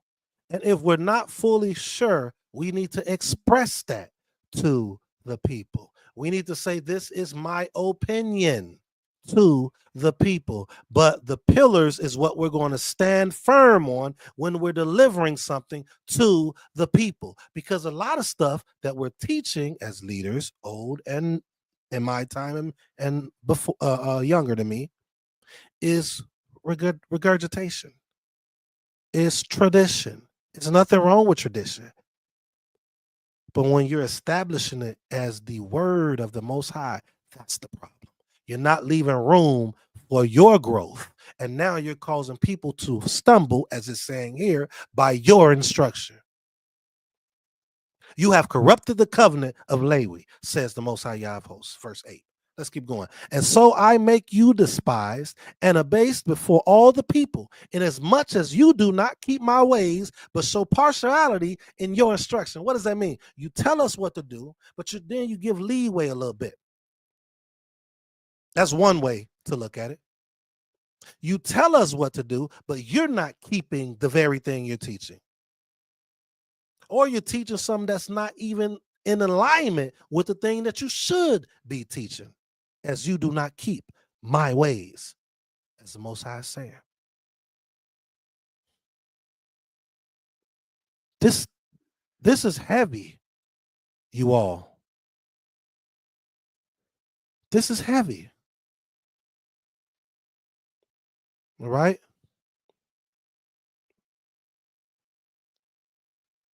And I skipped something on 7. Remember, to you all, Ezra was a Lewi too, you all. For those that may not know. Let's keep going. Malachi 2. Malachi 2 and 10. Have we not all one Father? Has not one Elohim created us? Why then are we faithless to one another? We don't believe in one another. Profaning the covenant of our fathers. Why? Because we all over the place. We all over the place. And if we are all over the place, let's just say, okay, that's fine. We've been through all this captivity and stuff like that. We've been taught differently, and we're trying to get back to it. But we are faithless to one another. New Testament, Old Testament. I don't want to deal with him because he's in the Old Testament. I don't call it Old Testament. We say Tanakh over here. I don't want to deal with him because he's in Tanakh. I'm not dealing with him because he's Bayeeth HaRashee. Bayeeth HaRashee. Oh, he wrong, so I'm going to tear him down because he's saying this, he's teaching this. Have we not all one Father, it says. Has not one Elohim created us, it says. Why then are we faithless to one another? Verse 11, Judah has been faithless, and an abomination has been committed in Israel and in Jerusalem. For Judah has profaned the sanctuary, here we go, of Yah, which he loves, and has married the daughter of a foreign power. Or mighty one, whatever we want to call it.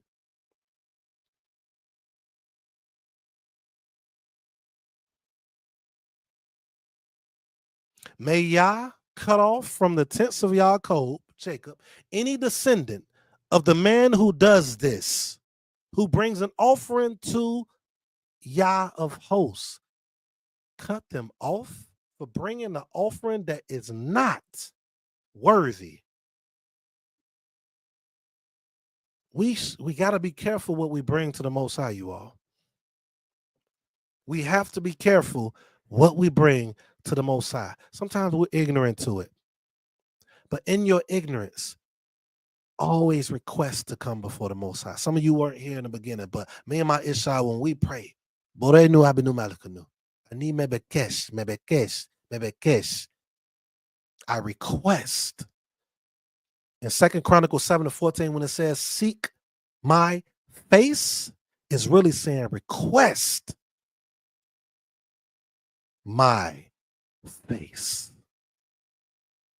Because once you seek something, once you find it, if you are a true servant and you know this is a true king, then you're going to request to come before that king. That's why in Hebrew, when it says seek my face in 2 Chronicles 7:14, that word is bekesh, request my face.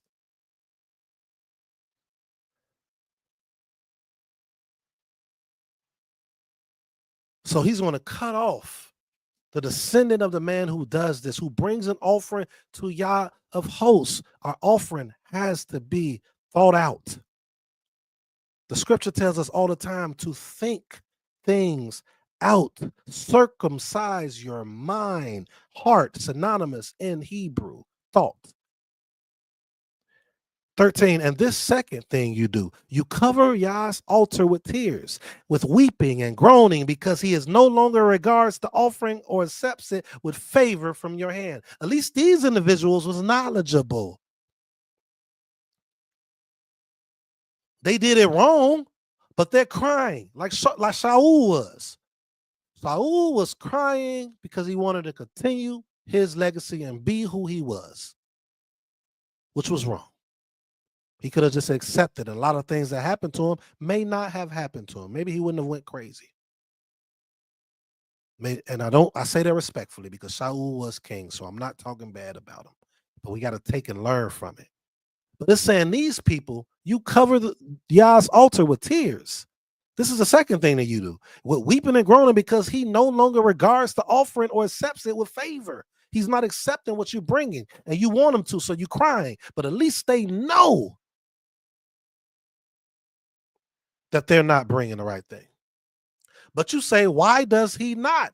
Because Yah was witness between you, here we go, between you and the wife of your youth, to whom you have been faithless, though she is your companion and your wife by covenant. You have been faithless. So this is the second thing. What was the first thing again? The first thing was who brings an offering to the Most High. So Yaakov entered the descendants of man. He's going to cut off the descendants of the man who does this, the things that we spoke of in the beginning, what they were doing in the first two chapters, and then brings it as an offering, bringing something half donkey, as Mattathias says, Elder Mattathias, bringing stuff half donkey. So that's the first thing you do. And then the second thing you do, it didn't say about it, said the second thing you do is you do this weeping and groaning. You want all this stuff to happen, but you say, why are you doing this? I don't understand why. And he's telling you right now, because you, right? Because Yah has witnessed you between you and your wife. Between you and your wife. You're faithless. That's subjective. That's subjective. Faithless can mean so many things. Let's make it simple. This word should mean deceitful.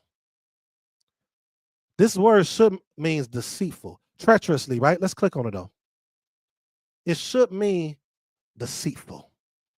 Yeah, deceitfully. Deceitful to your wife. So you being deceitful. Are you not being straightforward? If you can do that to your wife, then you could do that to me as the Most High. How can you serve me and claim yourself to be a servant, but you being deceitful from the very wife that's supposed to be one with you? You being so faithless means, if the word is dealing with deceitfulness, then you have to be faithless with her because you're not being honest. And if you're honest with her, then you're being faithful. Hopefully that makes sense. That's those is listening. Man, you all a tough crowd. Let me get some comments. Let me know that you all hear me. Let me put some ones in the chat. Just let me know that you hear me. Let me know that you're understanding. Let me know that you're understanding. Verse 15. Let me know that you all are understanding.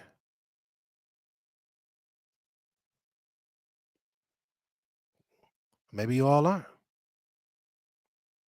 ולא אחד עשה עושה על רוח לו, ומה האחד מבקש. This is that seek I was telling you all about.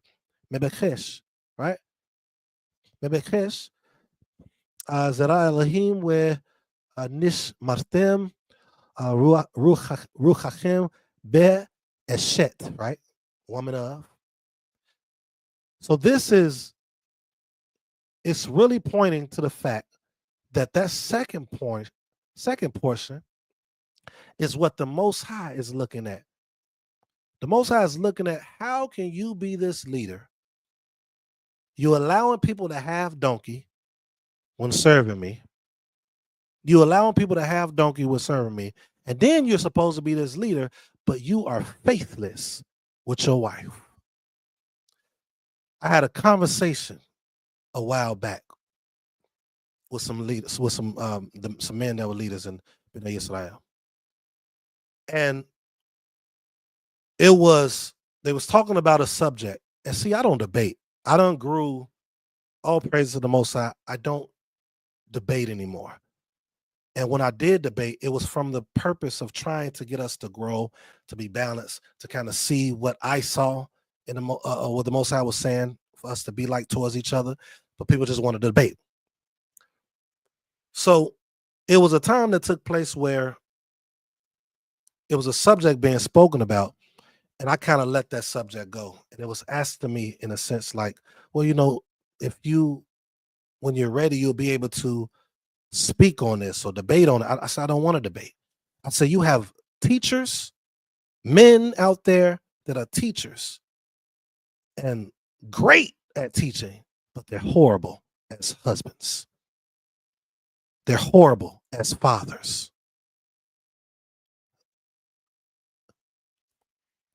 Some people will teach that Moshe and other leaders weren't great fathers. I don't fully agree with that. First of all, we're not in their time, so we don't understand even in a little bit what they had to do doing all that traveling and how long it took for them to come back home and things of that nature.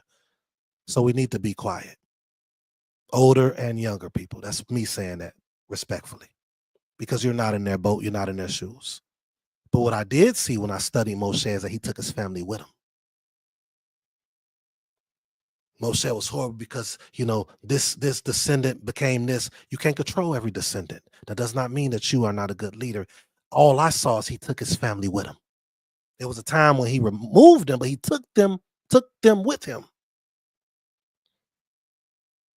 But what I see here in Malachi is this importance of being faithful to your wife, not being deceitful, not putting stuff out there that you didn't say to her before, not being balanced and fair in your judgment or your leadership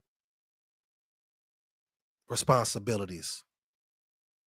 There's so many things, so many topics to speak on that. You all do your homework on that. Let's keep going.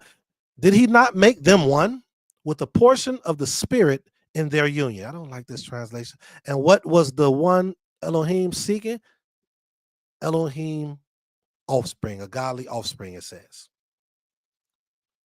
So the Most High is seeking. We see in Better Sheet that says, be fruitful and multiply. But in that multiplication, it's a purpose that you're supposed to be doing. So you as a leader, you're a priest. Remember, we're supposed to be a priest of the nation, you all.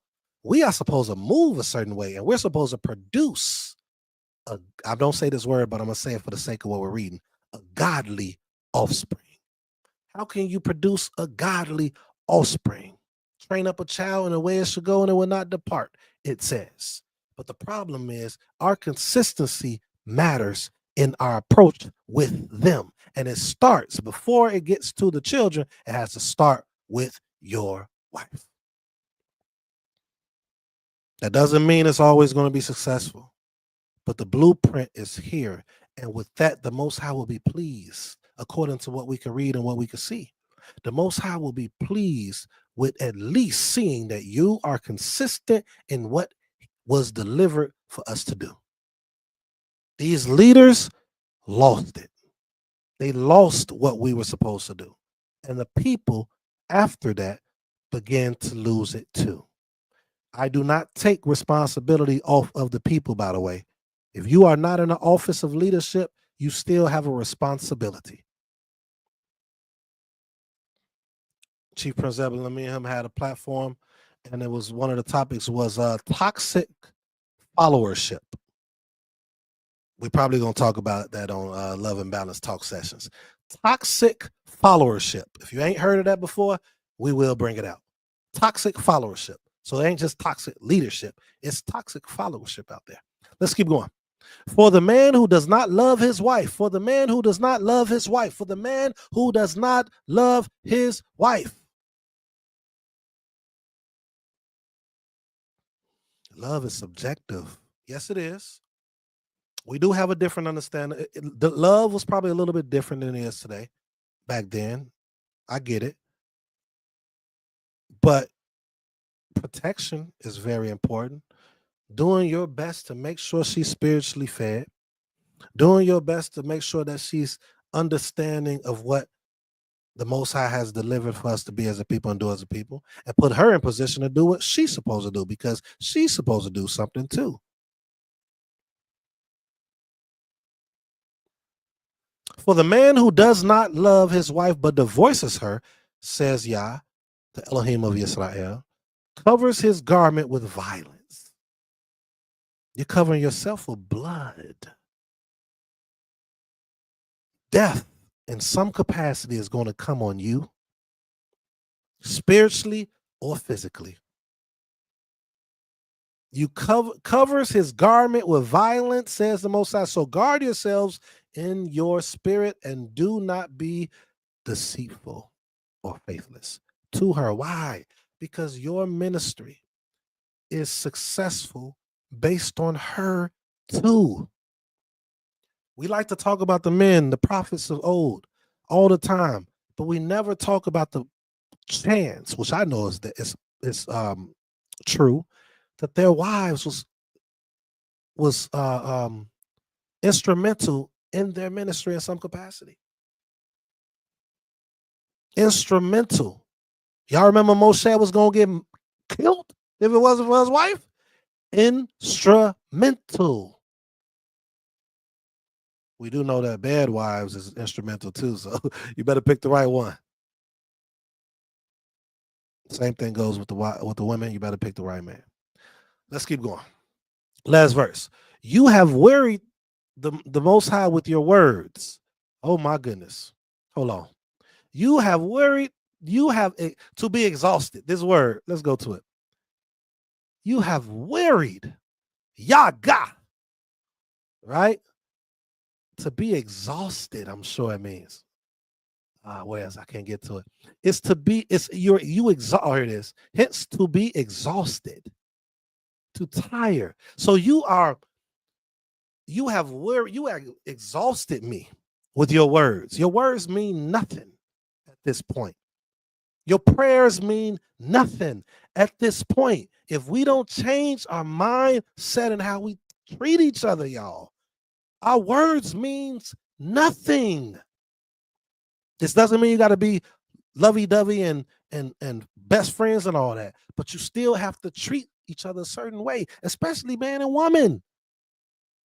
Your words mean nothing to me. You take on the traditions of men, Isaiah chapter 30, I think, 29 or 30. But your hearts are far from me. Your words are nothing. But you say, how have we worried him? By saying, everyone who does evil is good in the sight of Yah, and he delights in them. Or by asking, where is the Elohim of justice? What is it saying right here? Long story short, you know what it's saying? It's saying that the leaders is not holding the people accountable. Basically. This isn't saying from a standpoint, do what I say, I'm right, you wrong. That ain't what I'm saying. What I'm saying is, it says everyone who does evil is good in the sight of Yah. These leaders are not holding the people accountable, are not teaching them the ways to truly serve and reverence the Most High, to truly serve each other. They're joining in the gossip and the gossip mongering with the people they're teaching. They're encouraging this evilness. So now the people are doing it, but there's still some toxic followership out there too, by the way. Sometimes the people can influence you to do it, but they shouldn't. Deuteronomy chapter 1, please read it. They shouldn't influence you. We saw that Lewi got influenced by the people from being scared. Don't let nobody scare you when you are a servant of the Most High, but make sure you truly are that in its full capacity of everything that the Most High has presented to you, and go further and ask the Most High to present more, for you to be a people person, for you to be approachable, so that you can touch more people. But in doing so, make sure you're delivering what you're supposed to do. And then he said, or by asking, where is the Elohim of justice? All right, we're done with that chapter right there. Ishti, did you have anything you wanted to say as far as that chapter is concerned? Cain, I was actually writing down some notes, so I would have it just all filtered out. Okay. But Cain, the first thing I wanted to say, we said Yaga is the word for like when the Most High was expressing he was exhausted. And growing up, we used to say golly. I'm not sure if anybody is familiar with that, but that was a word in how we expressed ourselves when we were exhausted or fed up. And I think it's interesting how in Malachi it says that the Most High is really particular on a man not being treacherous and being faithful to his wife. Faithless. And how he's faithless. And I remember seeing a video from a few guys. They were saying that they would find it hard to trust a man who wasn't faithful to his wife, because they saying if you're not faithful to her and she's in your home, she's a part of you, how much so are you going to be willing to betray me? Yep. This is somebody you're supposed to life and death with, and then you're calling me somebody you can trust. So I just think all these principles still, they circle to each other, and they're important, and that in itself is a topic, the company you keep, how a man treats his wife and his family, but specifically the Most High is talking about how a man treats his wife. And I just said the Most High is very serious when it comes to his children and his daughters in a particular way. I said, because we were subject to whatever household we were married off to. So I feel like our liberal today is nothing compared to what it was back then. And the Most High just knew that, hey, I'm entrusting these daughters to you because you get married off, or your family marries you off, and this is a whole nother country, and they leave. You're now subject to that man's family and to however they treat you. So the Most High didn't play that. If he's telling man to be faithful, then we can trust and believe the Most High is going to have that same integrity. So I say all that to say is we serve, and I'm not just saying it for cliche, we serve a mighty and very considerate power. We really do. And like wisdom, or like wisdom says, anything that goes outside of that is not like the Most High. And you can tell from how a teacher teaches or how a person expresses certain things. And if it's off in your spirit, make sure it's just not off in your spirit, but it's not aligning with the word. Don't go off just how you feel. But if you see something in this literature and you hear a teacher teaching, whether it's man or woman, and you see it not just doesn't feel right, but it's not aligning, then you have the right to say, I'm removing myself. And this is where I take that time to search with who is righteous and giving out the word in a righteous way. And I love that, like you said, Malaki just means my messenger. So that's kind of an anonymous, you know how they say an anonymous tip. And I love that. I love that. I love getting to the side of realizing our literature is not just something so easy to dissect, but it's something you literally have to study, and you have to break it down. And then you have to ask the Most High for revealed knowledge on what certain things are. So in all, I love it. Zehu. Revealed knowledge. It's crazy. I grew up in a church My father is a pastor. Shout out to him. Me and my Irshad got to have a little, just a little sit down with him recently. But I never heard revealed knowledge until you and your family. I never heard that. I'm sure it's been out there unless y'all created it, but I never heard of revealed knowledge. But I like that. All right, and that's Revelation, by the way. Malachi 3. You all, we appreciate y'all sticking with us. That's here. We're going through the rest of the chapters, but the good thing about 3 and 4, they're not long. 18 verses, chapter 3. Chapter 4, it is only 6. So stay with us so you can see where we're going with this, you all. If you haven't yet, make sure you like and make sure you subscribe. And when this is over, make sure you share if you think this is a message that people need to hear. You already pulled this up, Mr. Speak authoritatively. Yes, yet are off. Big time. My Isha says something important. I'm going to say this, though. It's levels to it. So when I say this is not an attack on anyone. We all have levels of maturity in subjects of our lives. We can't look at someone's life and be like, man, that got to be a great life because they're great in this area. But they might be horrible in the very area that the Most High is stressing to us. It's 3 things that I see the Most High stress to us the most: how to serve him, how to not commit idolatry, and how to serve and be with one another. That is the top 3 things. I think that's the whole message of what the Most High has given us. And one of the major points in that treat one another is how to treat your wife. Your wife is number 1. Your wife and wives, your husband's number 1. Because you're the foundation. At Bayeeth Ma'azahn Ministries, we say home is a foundation. Community is its mirror. And the nation is its product. So the home has to be the foundation. Why? That's why the Most High shows. And what's crazy is the Most High is so interesting to me. You find the Most High in the most quietest moments, right? And the part about the women is the most quietest in the scripture. The thing that we see with Moshe and his wife, Moshe's whole life was saved due to his wife. If his wife didn't save him, Israel wouldn't have been saved through Moshe. Let me say it again. If his wife didn't save him, Israel would have been not saved by Moshe. Then we see in Malachi being called as the last book, Malachi, that the second problem that he had with you was how you treated your wife.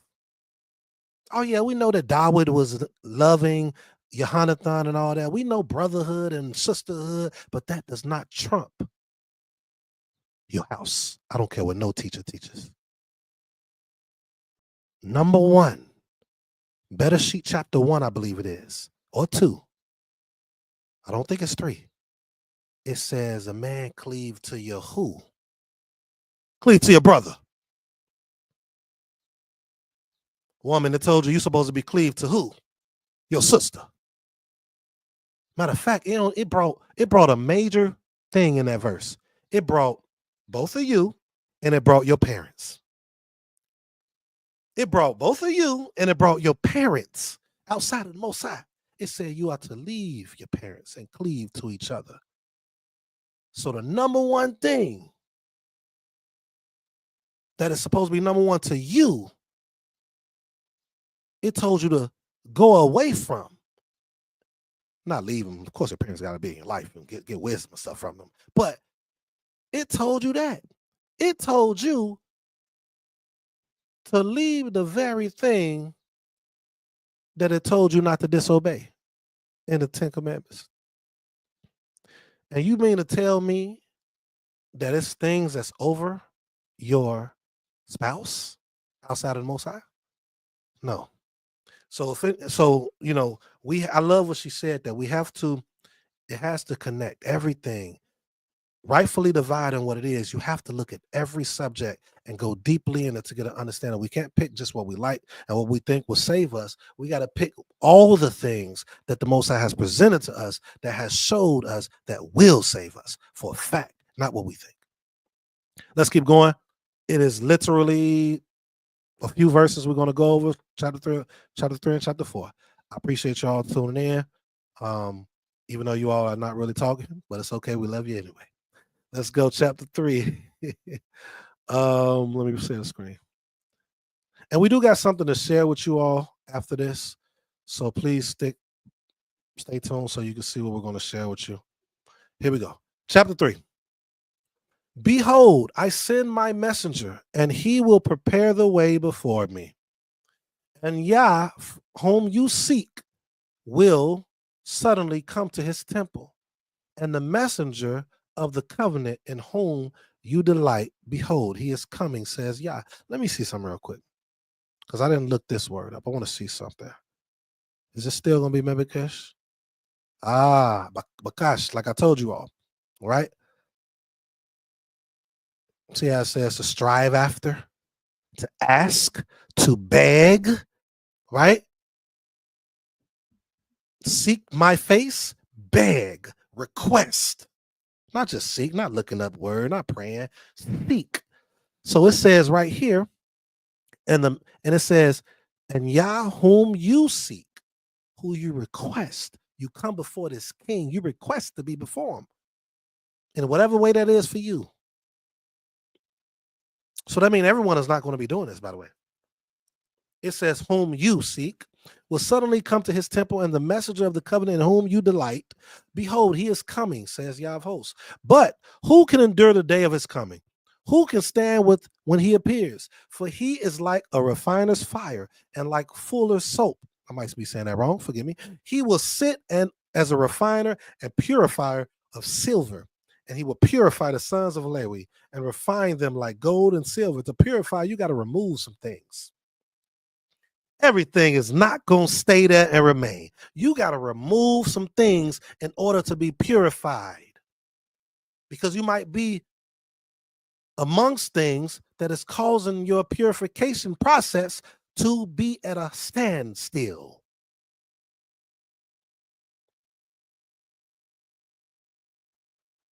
He will sit as a refiner and purifier. And how can I prove this? How can I substantiate this? I forgot what scripture is, and I believe it's in Ezekiel. I could be wrong. When it talks about that third, right? And that it's going to go amongst the remnant, and it's going to pull out that remnant, a remnant within that remnant. And that part that is not going to be in there, I got purified by the fire. So that it had to be removed. So I had to substantiate what I'm saying. I'm not making this up. And we have to understand that. And they will bring offerings, and those who were purified and refined like gold and silver, they will bring offerings in righteousness, not half donkeying. They're not going to be half donkeys. They're not going to have donkey it. They're going to bring offerings in righteousness, both feet in, not 1 foot in, 1 foot out. You all, I'm going to say it multiple times. We cannot be 1 foot in, 1 foot out. 1 foot in, 1 foot out. We can't do it. Then the offering of Judah and Jerusalem will be pleasing to Yah. At that point, we will be pleasing. Right now, we are not. Back then, we weren't. The prophets and the leaders are being sent every generation to share what I'm sharing with you now. And they will bring offerings in righteousness, fully committed, came. Righteousness to Yah. Then the offering of Judah and Jerusalem will be pleasing to Yah, as in the days of old and as in former years. Hold on one second. We're on verse 4. Let me go back to chapter 1 real quick.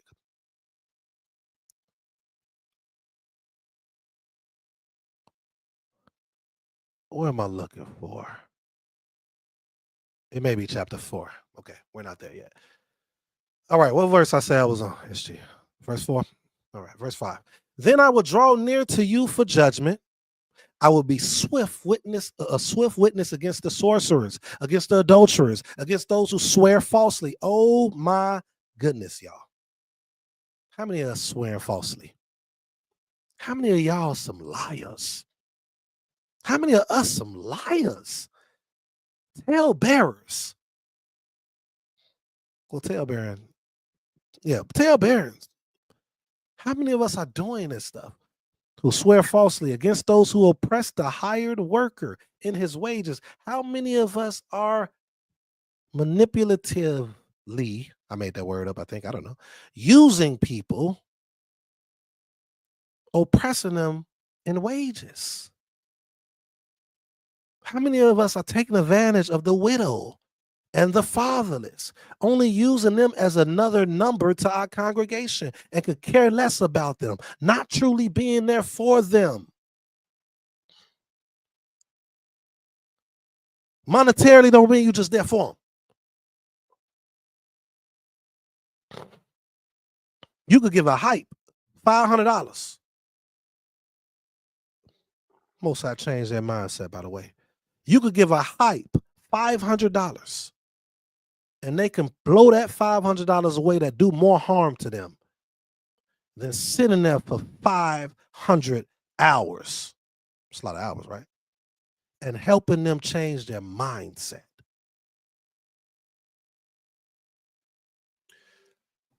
I will be a swift witness against the sorcerers, against the adulterers,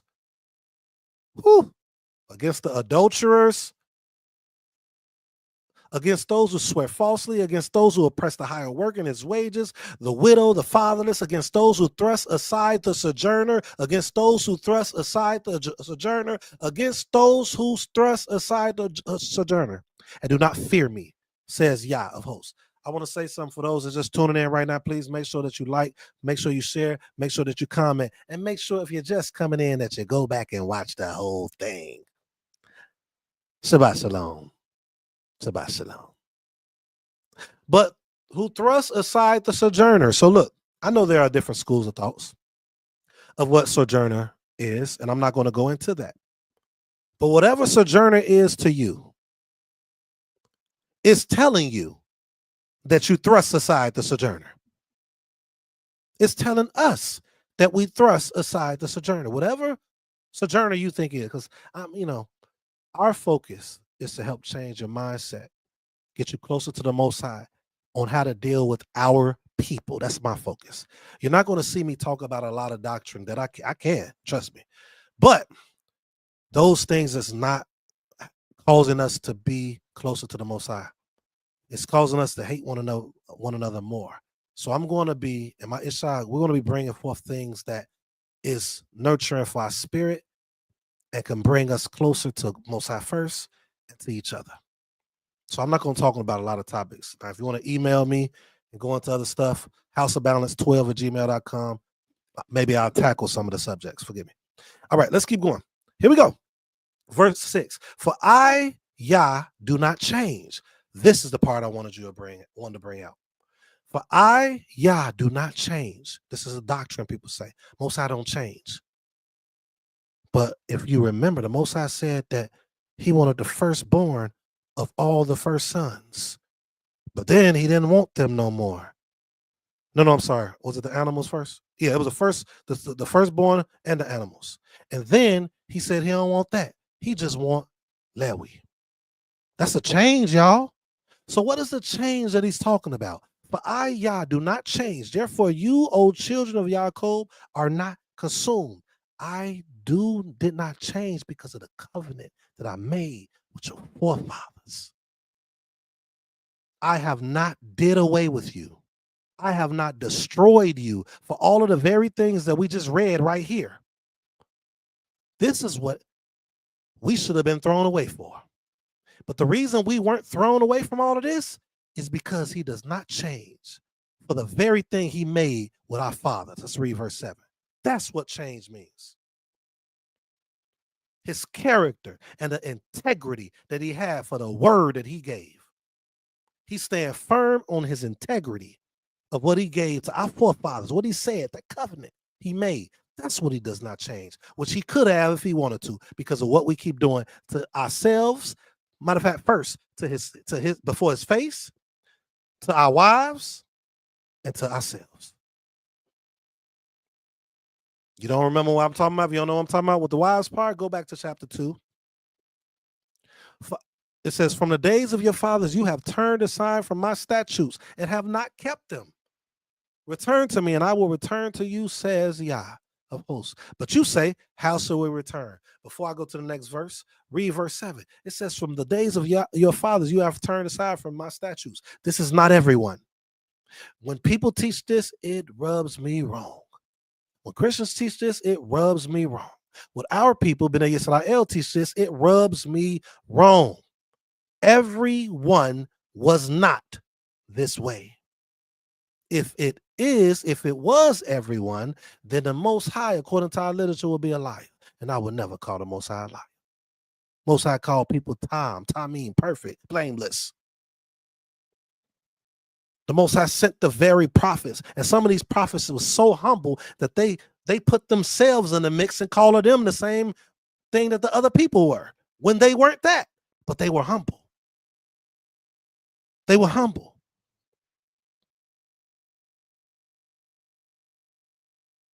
I taught about this, I think, last week or the week before. And there was a saying. Can't think of it right now. But it was a saying that was being pressed. That's right, Aim Kater. That is what he does not change on. Let's keep reading. So return to me and I will return to you. I actually did a lesson on that. Return to me and I will return to you. Will man rob Elohim? Yet you are robbing me. But you say, how have we robbed you? In your tithes and contributions. Make sure y'all send me some money, y'all. No, I'm playing. This is deeper than what we've been taught in church with the tithes. The tithes purpose. The best example I could give you all is when you're thinking of Yosef. When Yosef came in, right, with Pa'o, or Pharaoh, Pa'o, and he gave him the idea through the spirit of the Most High and the understanding and wisdom of the Most High. He gave him an idea of how to store away, and storing away caused them to be successful in the times when they shouldn't have had. So this purpose of tithing and contributions is supposed to help that. The priests or the leaders of the Most High are supposed to be able to distribute that amongst the people, the fathers, the widows, and things of that nature, to help in times of need. That is the main purpose. But another contextual fact is this: Lewi, they didn't have any what's the word I'm looking for? Any inheritance. They were spread it amongst the tribes, so they had to get something to make sure that they were good, for lack of a better term. But for the most part, it was for the people. Now watch what the Most High says. So I wanted to get some context of what that truly means. Will the man rob the Most High? Yet you are robbing me. But you say, how have we robbed you? In your tithes and contributions, you are cursed with the curse, for you are robbing me, the whole nation of you. Bring the full tithe into the storehouse, right? Remember I was saying, Yosef gave him the idea to store up, right? That there may be food in my house. Food in my house for who? Who need food? Go read your Torah. And thereby put me to the test. Says, yeah, put him to the test. Why? Because he's telling you and showing you what to do that can sustain you in a time of trouble. And now it's going to seem like I'm pouring everything on you in a time that you should not be poured on because it's vacant. Wait, vacant is, what's the word? Is vacant when somebody is in there? Oh, you know what I'm saying, you all. All right, let's keep Yeah. Okay. Vacant is when no one's there.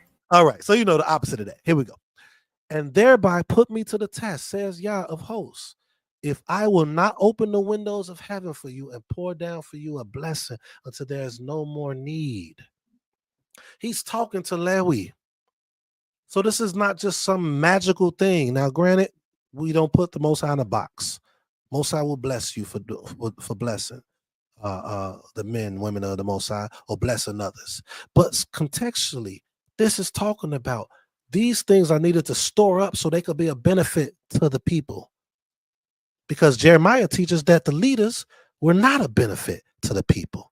So Malachi or Malachi is trying to further that message of the importance of doing this to be a benefit of the people. It's people I know that do Patreon, and some people will see what they're getting, how many people are supporting them. Like, oh, he or she getting all that money. But the people that supporting them know what that person is actually doing. Some people are, when you do stuff like that with righteous people, I know when you're doing it with people that are unrighteous, you're kind of timid to doing that.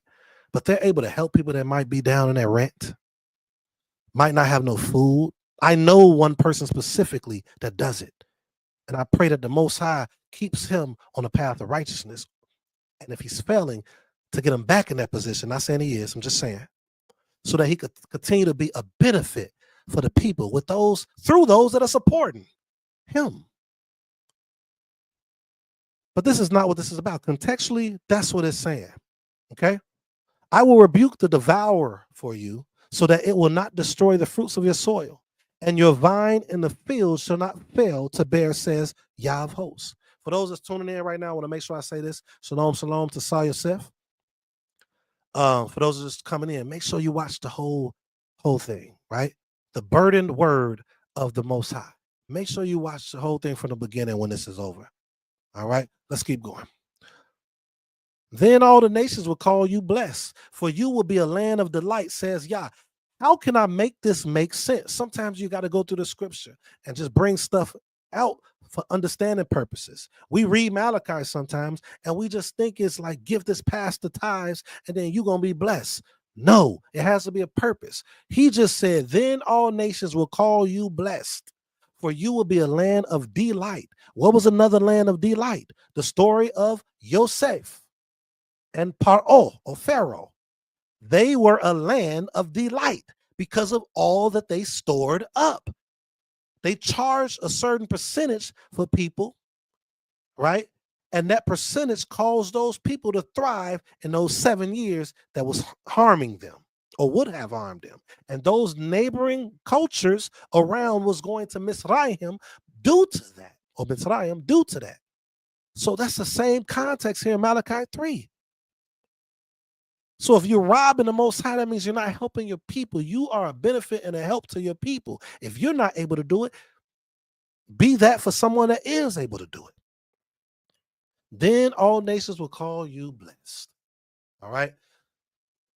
One more contextual thing I want to put out with this. This does not just mean like every individual, man. This has to be a body of individuals that are known and are pressing to help people. Contextually, this is talking about Bnei Israel in this moment. Okay. This was after the time of the within the time of the Persian captivity. This is Malachi. He was in the time of Ezra and Nehemiah around that time, right? So we have to put that in place. This was around the Second Temple, reestablishing it. So it needed that stuff needed to come in. So when you're establishing something, it requires resources. So for those that come into the path that we're on now and be like, well, you acting like a Christian, y'all teach. No, you're acting like a Christian. From the standpoint of religious versus culture. And culturally, you need resources to sustain and to flourish. Your words have been, where am I? Your words have been hard against me, says Yah, but you say, how have we spoken against you? You have said it is vain to serve Elohim. What is the profit of our keeping his charge, or of walking as in mourning before Yah of hosts? I'm going to apply this like I did earlier. Those that say we shouldn't be memorializing the things that took place with the Moedim. We're doing that in vain. No, we're doing that to prepare ourselves. We're doing that to, if we were put in a position to be over there, so we'll know how. We're doing that to build structure and a relationship with one another. We're doing that so we can come together and serve this power together, and we can build a bond that is true, and to filter out those that aren't true, because that's what happened in when we left out the Mizraim. We had to filter out those ones who was causing trouble and convincing those to move away from the Most High, which people are doing here today. So they have said, just like they're saying today, it is vain to serve the Most High. What is the profit of our keeping his charge, or of walking as in mourning? And now we call the arrogant blessed. And now we call the arrogant blessed. Evildoers not only prosper, but they put Elohim to the test and they escape. Man. Evildoers prosper, y'all? We call the arrogant blessed? We have lost discernment and we're losing it still. Let's keep going. We got a couple more verses. Then those who fear Yah spoke with one another. So now this is a distinctive. It's a distinction. It's always a distinction. Psalms chapter 14 says, the fool says in his heart that there's no Elohim. The Most High looked down and he didn't see one. Right? He didn't see one. But the subject was talking about the fool. They say in their heart there's no Elohim. You keep going down a few verses down, then it says, and they were against my righteous ones. Why am I using that as an example? It says right here, then those who feared Yah. So this whole time we're reading, we're seeing these individuals are not fearing Yah. They are not keeping what the Most High has said. Matter of fact, they're teaching people not to keep his charge. And those that do act like they're keeping it, they're still not keeping it here. But this right here is a distinction. It's a difference. It's the remnant within the remnant. Then those who feared Yah spoke with one another. Yah paid attention and heard them. Yah paid attention and heard them. If we think the Most High is not hearing us, we got a lot of growing to do. Most High is paying attention, but we're going to be put through trials to see if we're maintaining and staying consistent in what it is we were instructed, and what it is we know, by the way. Use Josiah, for example. It said that Josiah did all things right in the eyes of the Most High. There was no king before him or after him. Why? To me, he's one of the greatest kings, if not the. I know Dawood, I get it. But he was brought up. Before that was brought to him, before that book, I think it was Deuteronomy, by the way, but before that book was brought to him, through the prophetess, by the way, through the prophetess. They got the information through the prophetess. Remember? Yeah. And he was doing everything that he was taught before that. I believe he was doing what we think some of the Christians are doing. Some of the good ones, the really, really good ones that's trying in their heart, or anybody that's doing a path and they think they're serving the Most High, they're trying in their heart. I think they was like Josiah. But what's going to make them really be like Josiah is if they hear what is true and change. So the Most High was paying attention, I believe, to Josiah. We also know that Josiah was prophesied too, by the way. You'll find that somewhere in Kings. He was already prophesied that he was going to do what he did. But it says right here in Malachi 3:16, Yah paid attention and heard them, and a book of remembrance was written before him of those who feared Yah and esteemed his name. Esteemed his name like my name is Shama? No, I don't believe it's his name. I believe esteemed his authority. Because when you esteem someone's authority, then you're going to abide by it. You're going to live by it. Bnei Yisrael, the children of Israel, did not esteem his authority. They wanted everything outside of him, even to the point where when we wanted another king. When Malachi says, I am your king. So it's not just the name Yod, Hey, Wah, Hey, Yahweh, Yahweh, Yahuwah, Yehovah. It's esteeming his authority. He is the eternal source, the unyielding power of all that exists, known and unknown. He has authority. And a book of remembrance has been written before him of those who feared Yah and esteemed his name or authority. They shall be mine, says Yah. Those that do that shall be mine, says Yah of hosts, in the day when I make up my treasure possession, and I will spare them as a man spares his son who serves him.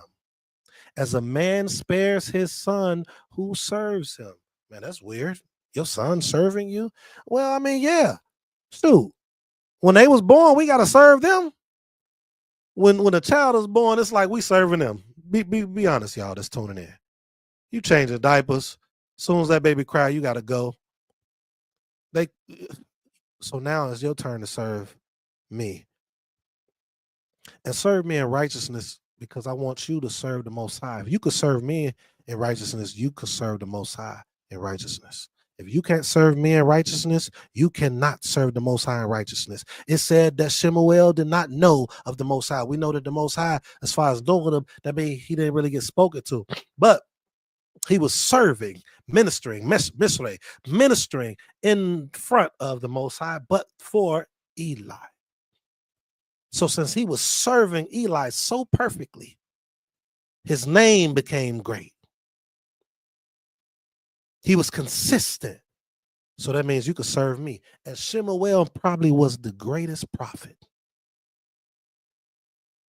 of the prophets we know, like Shemuel, Nathan, he was to the core. I don't even remember what I said. I think you're talking about the serve. Yeah, I think so too. All right. Last verse. Then once more, you shall see the distinction between the righteous and the wicked. There's a distinction between one who serves Elohim and one who does not serve him. And guess what? The ones who does not serve him are the ones who we think are serving him. You can't serve him if you ain't serving the people mentally and spiritually. You can't serve him if you don't know how to approach the people and the people don't know how to approach you. Now, granted, I will say this. It's some that's not always the case. Okay, because we do know the people tried to kill Moshe, even when he was showing himself to be a servant of the Most High. But everyone ain't Moshe. You have anything, Ishti? We got like 6 verses left, you all, for chapter 4. Any thoughts? Any word? I know we 2 hours and 30 minutes in, you all. Appreciate you all tuning in. We are almost done. Kane, shalom lekulam, peace to you all. Toda for sticking and staying with us. And Toda, we appreciate your presence with us. Whether you say something or not, we're just grateful that you chose to chime and listen, or to listen in. Okay. But no, I mean, every time we go through our literature, I'm sometimes in awe at the reality of we're living in a lot of these things the Most High said would happen. And for anyone not to believe that we're living in these times, I get it. Some people have been hurt. Some people just can be in denial, and that happens. A lot of us are sometimes in denial, but that doesn't negate the fact that it is true. And you talked about how the storehouse, how people in Christianity don't go further than that. There was an incident, I just shared it with you, that happened. I'm not going to say the pastor's name, the congregation's name, but this is in Christianity. The pastor told the ushers to lock the door. And the thing that stuck out, he said, it costs, what did he say? It costs to be up here. Mm-hmm. It costs to be up here. So you're basically saying, you all have to pay for my living. You all have to keep up with how, he didn't say it costs, to keep the lights on, to keep the building going. No, he said it costs to be up here. And last we just read, the Most High put in provision that principle for everybody, not just the pastor, not just those that were in leadership to benefit off the people, because those people still have to go home, pay bills, take care of their children, and now in 20, now in the 20th century, pay child support, pay extra things. It's like, so why would you rob them of that? And I'm not saying that this ministry doesn't have things in place where they give out to people, but I'm gonna just be real. I grew up in Christianity, and very little did I hear tithes and offering being um, um, attributed, or what is the word I'm looking for? Very rarely did I hear tithes and offerings being in reference to storehouse and giving out to the people. You got some canned goods, maybe, but as far as that money going to so we can have a storehouse, no, it went for the pastor's suits and the cars and fancy things that really were just material. But no, the Most High is flawless, and He has a flawless system at hand. And I mean, altogether, the Most High is perfect. I'm grateful for this lesson that you put together. I'm grateful that you're teaching it in a manner that anyone can understand it. And not to say you're not dumbing it down, but no, you're just speaking it how it is. And I'm grateful. I'm grateful we get to see those Hebrew words and the depth of what they mean. And I'm grateful. I'm grateful for it. Like I say, the Most High has a way of allowing us to look at ourselves and the state of our people. Oh yeah, we're definitely these people. The dong on the face. And just open up social media, y'all, and who's the talk of the show? Who's the least of they say on Snow White, Mary on the wall, who's the fairest of them all? Who's the least of them all when it comes down to races or ethnicities? This Bible or this Tanakh, this literature has to be some reflection of us, because we're the only ones being talked about in a certain way. And that's all I have to say. We just have to do that work and be intentional with serving the Most High, because he also doesn't play. He loves us, but he doesn't play. So, Sehu. All right, Toda. For those that's tuning in, Toda HT. For those that's tuning in, if you have not done so right now, please make sure that you like this. If you're on Facebook, go on YouTube, like it. Comment. A lot of people not really commenting, but you're here. We appreciate you. And subscribe if you have not subscribed. If you are here and you have not subscribed, please subscribe. We're bringing this message to you all. We're going to be doing a lot of things that we believe is beneficial for the people, that can help us on our day-to-day. A lot of times we go to Shabbat and then we live our lives and we don't have anyone that can righteously keep us accountable. And that's what we're going to bring out in a bit too. After this. So the burdened word of the Most High, Massa, for those that's coming in, Malachi chapter 1, verse 1, the very first verse says the oracle word of the Most High, or the burdened word of the Most High. That word is Massa. We brought that out earlier. It's Massa. What we used to call the slave master, I believe we was actually saying Massa because we knew what it means. It means burden. The difference between Moshe and the people that Malachi or Malachi is talking about is Moshe understood. Even though he wanted to be let go, he understood what he needed to do, although he was burdened. That word brought forth a burden for him. These individuals that's being talking against by the Most High are not understanding it. And today we aren't either. So let's finish. We're almost done. We got 6 verses, I believe. Last chapter.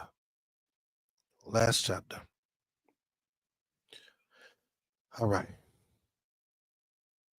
Malachi 4:1 says, "For behold, the day is coming, burning like an oven, when all the arrogant and all evildoers will be stubble." Wait a minute. It says all the arrogant and all evildoers. That's 2 different things. Now, an evildoer can be arrogant, but it didn't say arrogant evildoers. It says all the arrogant and all evildoers.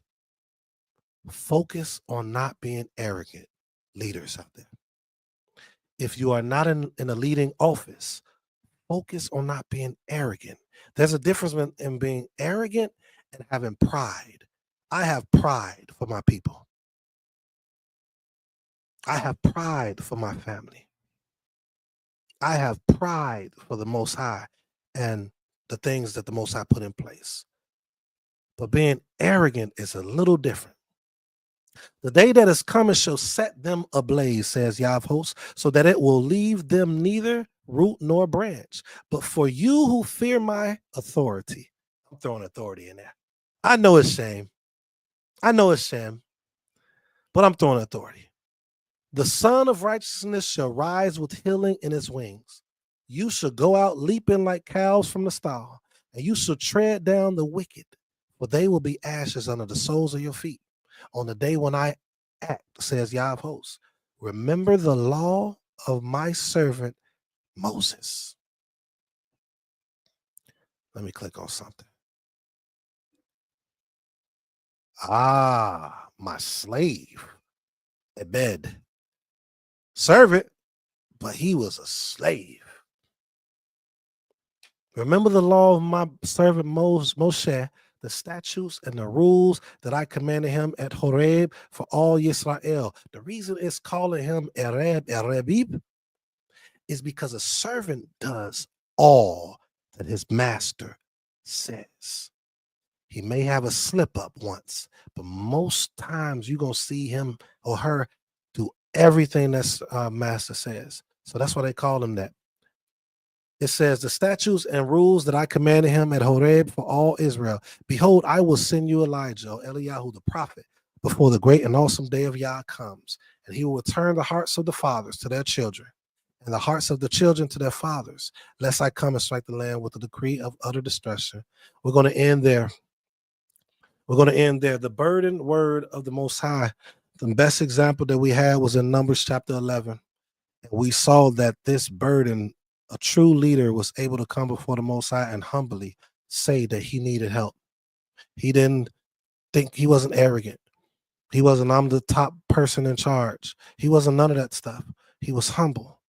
Humble so much so that he willingly, not willingly, you're going to do what the Most High says, but the Most High was able to give him elders and did it say leaders or captains? Elders and can't think of the word it said, but that had a similar spirit and was able to take a piece of his spirit. So that burdened word, us bringing a word forth, we have to understand that we need a body. We need a people to help us carry that word out, but they have to be with the same spirit. I'm not saying same mindset. Mindset is cool, but a similar spirit of character and integrity, of approachability or approachable. And all of these different things, these things are needed to be a great leader. Moshe, I use him a lot. They wanted to kill him. Him and Yehoshua bowed to their face, and Caleb as well. Before him and Lewi bowed into their face, not to the people, but in the midst of this chaos, went straight to the ground, bowing and praying. These are things that we're losing. Let me pull this up. Also, the tithing is directly associated with the poor's livelihood, and we know that the Most High has eyes on his poor continuously. Yes, okay, we read that in I think chapter 2 of Malachi or Malachi. Excellent point there, Saw Yosef. So I'm going to bring something out. For those that's looking for, we created this. It's a platform called Nazio. It's similar to Patreon, but we created this because we have a few people. Shout out to Aim Katel, shout out to our Elder Metathias, and shout out to Hosea as well. Those three being a couple that often pour into the ministry that we have. So we created this this platform, this community, to where what we're trying to do is to make a place to where we have prayer calls, right? 2 to 3 times a week. Maybe I say the third day and the 7th day. So 7th day being Shabbat in the morning, and the third day being Yom Shalishi, Tuesday. Also, thought-provoking posts and challenges that we're doing in there as well. We're also making things available, like when we do our music, having you all be involved with the process of what songs to be on the album. You know, you all getting a lot of our um what am I trying to say? Our products and things like that for free, or things like that. Just we're trying to bring forth the community in that nature.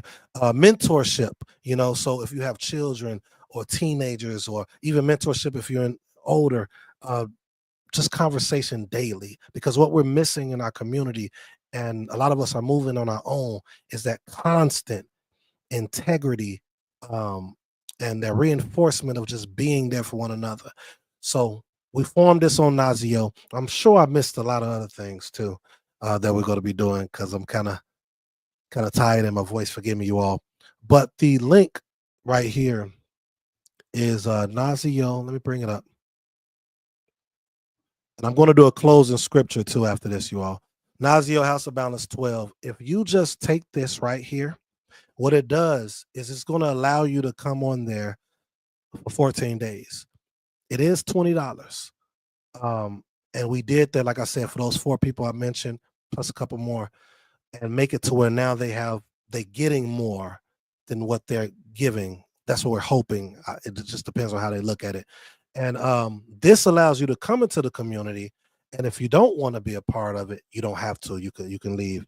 But also, if you do and you think it's beneficial for you, your family, and things like that, then you could continue therein. Lastly, this is another thing right here that we're offering.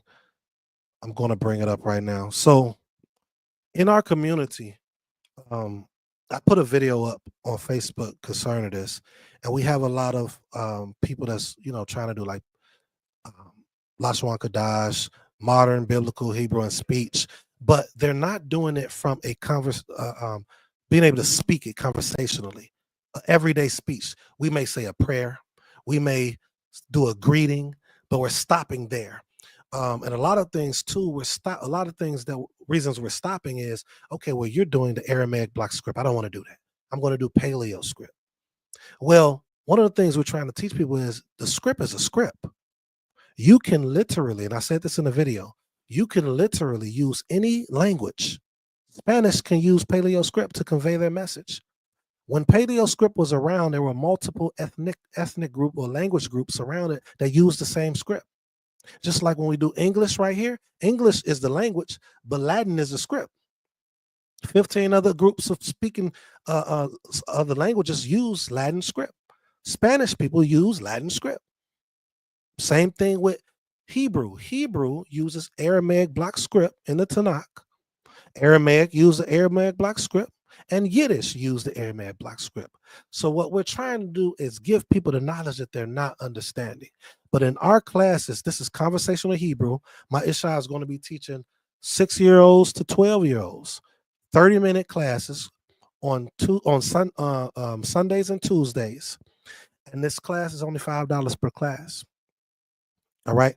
And it's for 2 months. It starts actually April 28th through June 24th. So if you have children that want to learn how to speak Hebrew, converse in it, you should join the class. And if you do join the class, we will automatically put you in that community, because by you doing the $5, that quantifies you for that 20, at least for those 2 months. And if you decide to continue on, you can. But then we have, go ahead, Ishi. I know it won't start on the 27th. It will start on the 28th. Yeah, I did. Oh, I said that. Okay. I'm sorry. Yeah. But then going forward, the rest of the classes will still be on Sunday and Tuesday. But just that first one, I'll make that correction later, but Toda. Okay.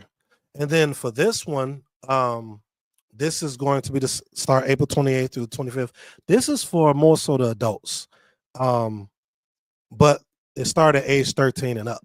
But adults could come of any age. I'm currently right now teaching for, you all may be familiar with GAI, Great Awakening International, and I'm teaching their college Hebrew, conversational Hebrew.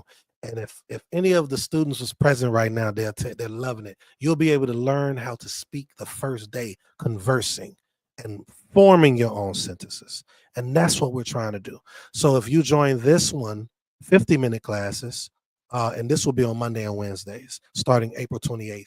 You can email us at houseofbalance. Can you type that in there for us, Ishti, if you haven't? houseofbalance12@gmail. You can either contact us on Facebook, or if you're not our Facebook friends, just go to email us at houseofbalance12@gmail.com. Can you make sure it's not like a the little rolling thing? Appreciate you. And then if you join, you will be able to be in a community as well. That'll cover your community. Each class in this one is 20 per class. It's a little longer, it's a little more extensive. And I think that's it. We do have different programs of how you can join. So we'll talk about that later. But we did want to put this out there. You could contact us after Shabbat about any of these things.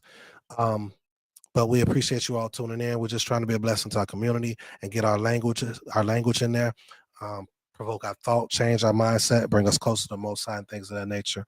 Is there any questions in the chat before we do our closeout reading? We're going to bring that up. No, it's right here. Sorry. You pull that up. I'll pull it up for you. We're going to do this reading, do our prayer, and we're going to close out. Well, actually, I already prayed this. I already prayed before. Are you ready? Is she? Came. Oh, you want me to find it? I got you. Came. So we have Psalms 25. And this is ultimately what we need to get at, everyone. Psalms 25, 4 through 7. 7. Make me to know your ways, O Yahweh.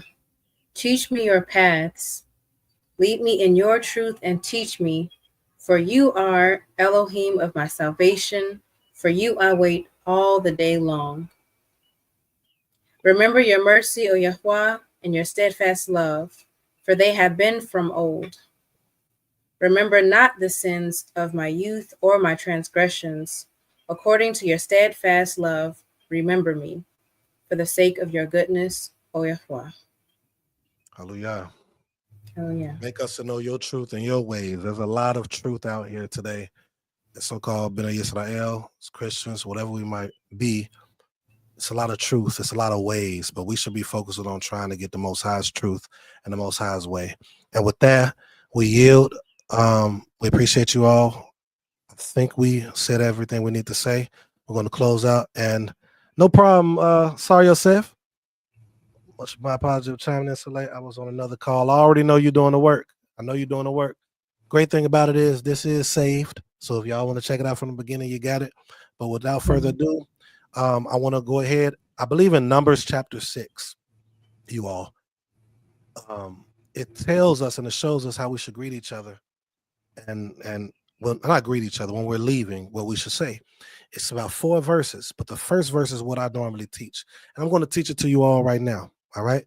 So since it's a group of you all, I would say Yebarekim, Yah, whether you say Yehovah, Yahweh, Yebarekim, Yahweh, we Yish Marekim.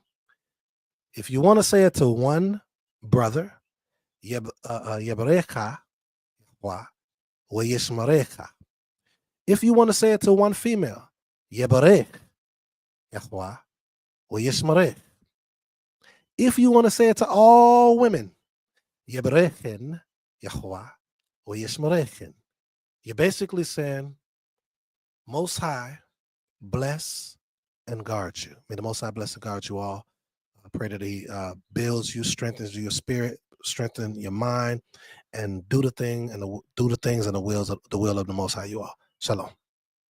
Shalom.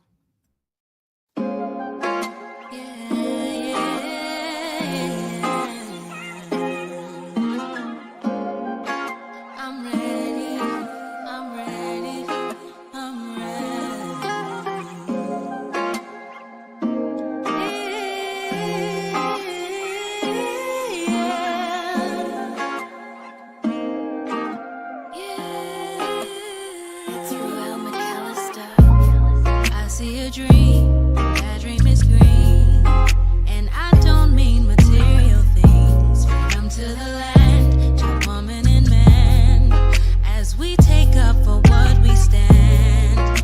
Better days and better nights as we stand and unite. We're one and the same. Why is it so hard not to point and to blame? Better sheet, get our houses in order and we'll see the peace. There are steps that we must take if we want to see. I see that my change. people rising, no more stopping us. Couple billion niggas across America, us. The peace rose for the sake of us. The sake of us, the I sake see of my us. people rising, no more stopping us. Couple billion niggas across America, us. The peace rose for the sake of us. No more feeling, telling being beneath. What a beautiful moment, and a sight I can't wait to see. Even if I miss it, at least I was a part of the mission, changing lives of men, women, and children. All glory goes to He that causes us all to be. And if they're thinking we can, show them that just as long as we stand. A monument, we the people can't be broken as long as we stay focused. I see my people rising, no one stopping us. Couple billion niggas across America, us. The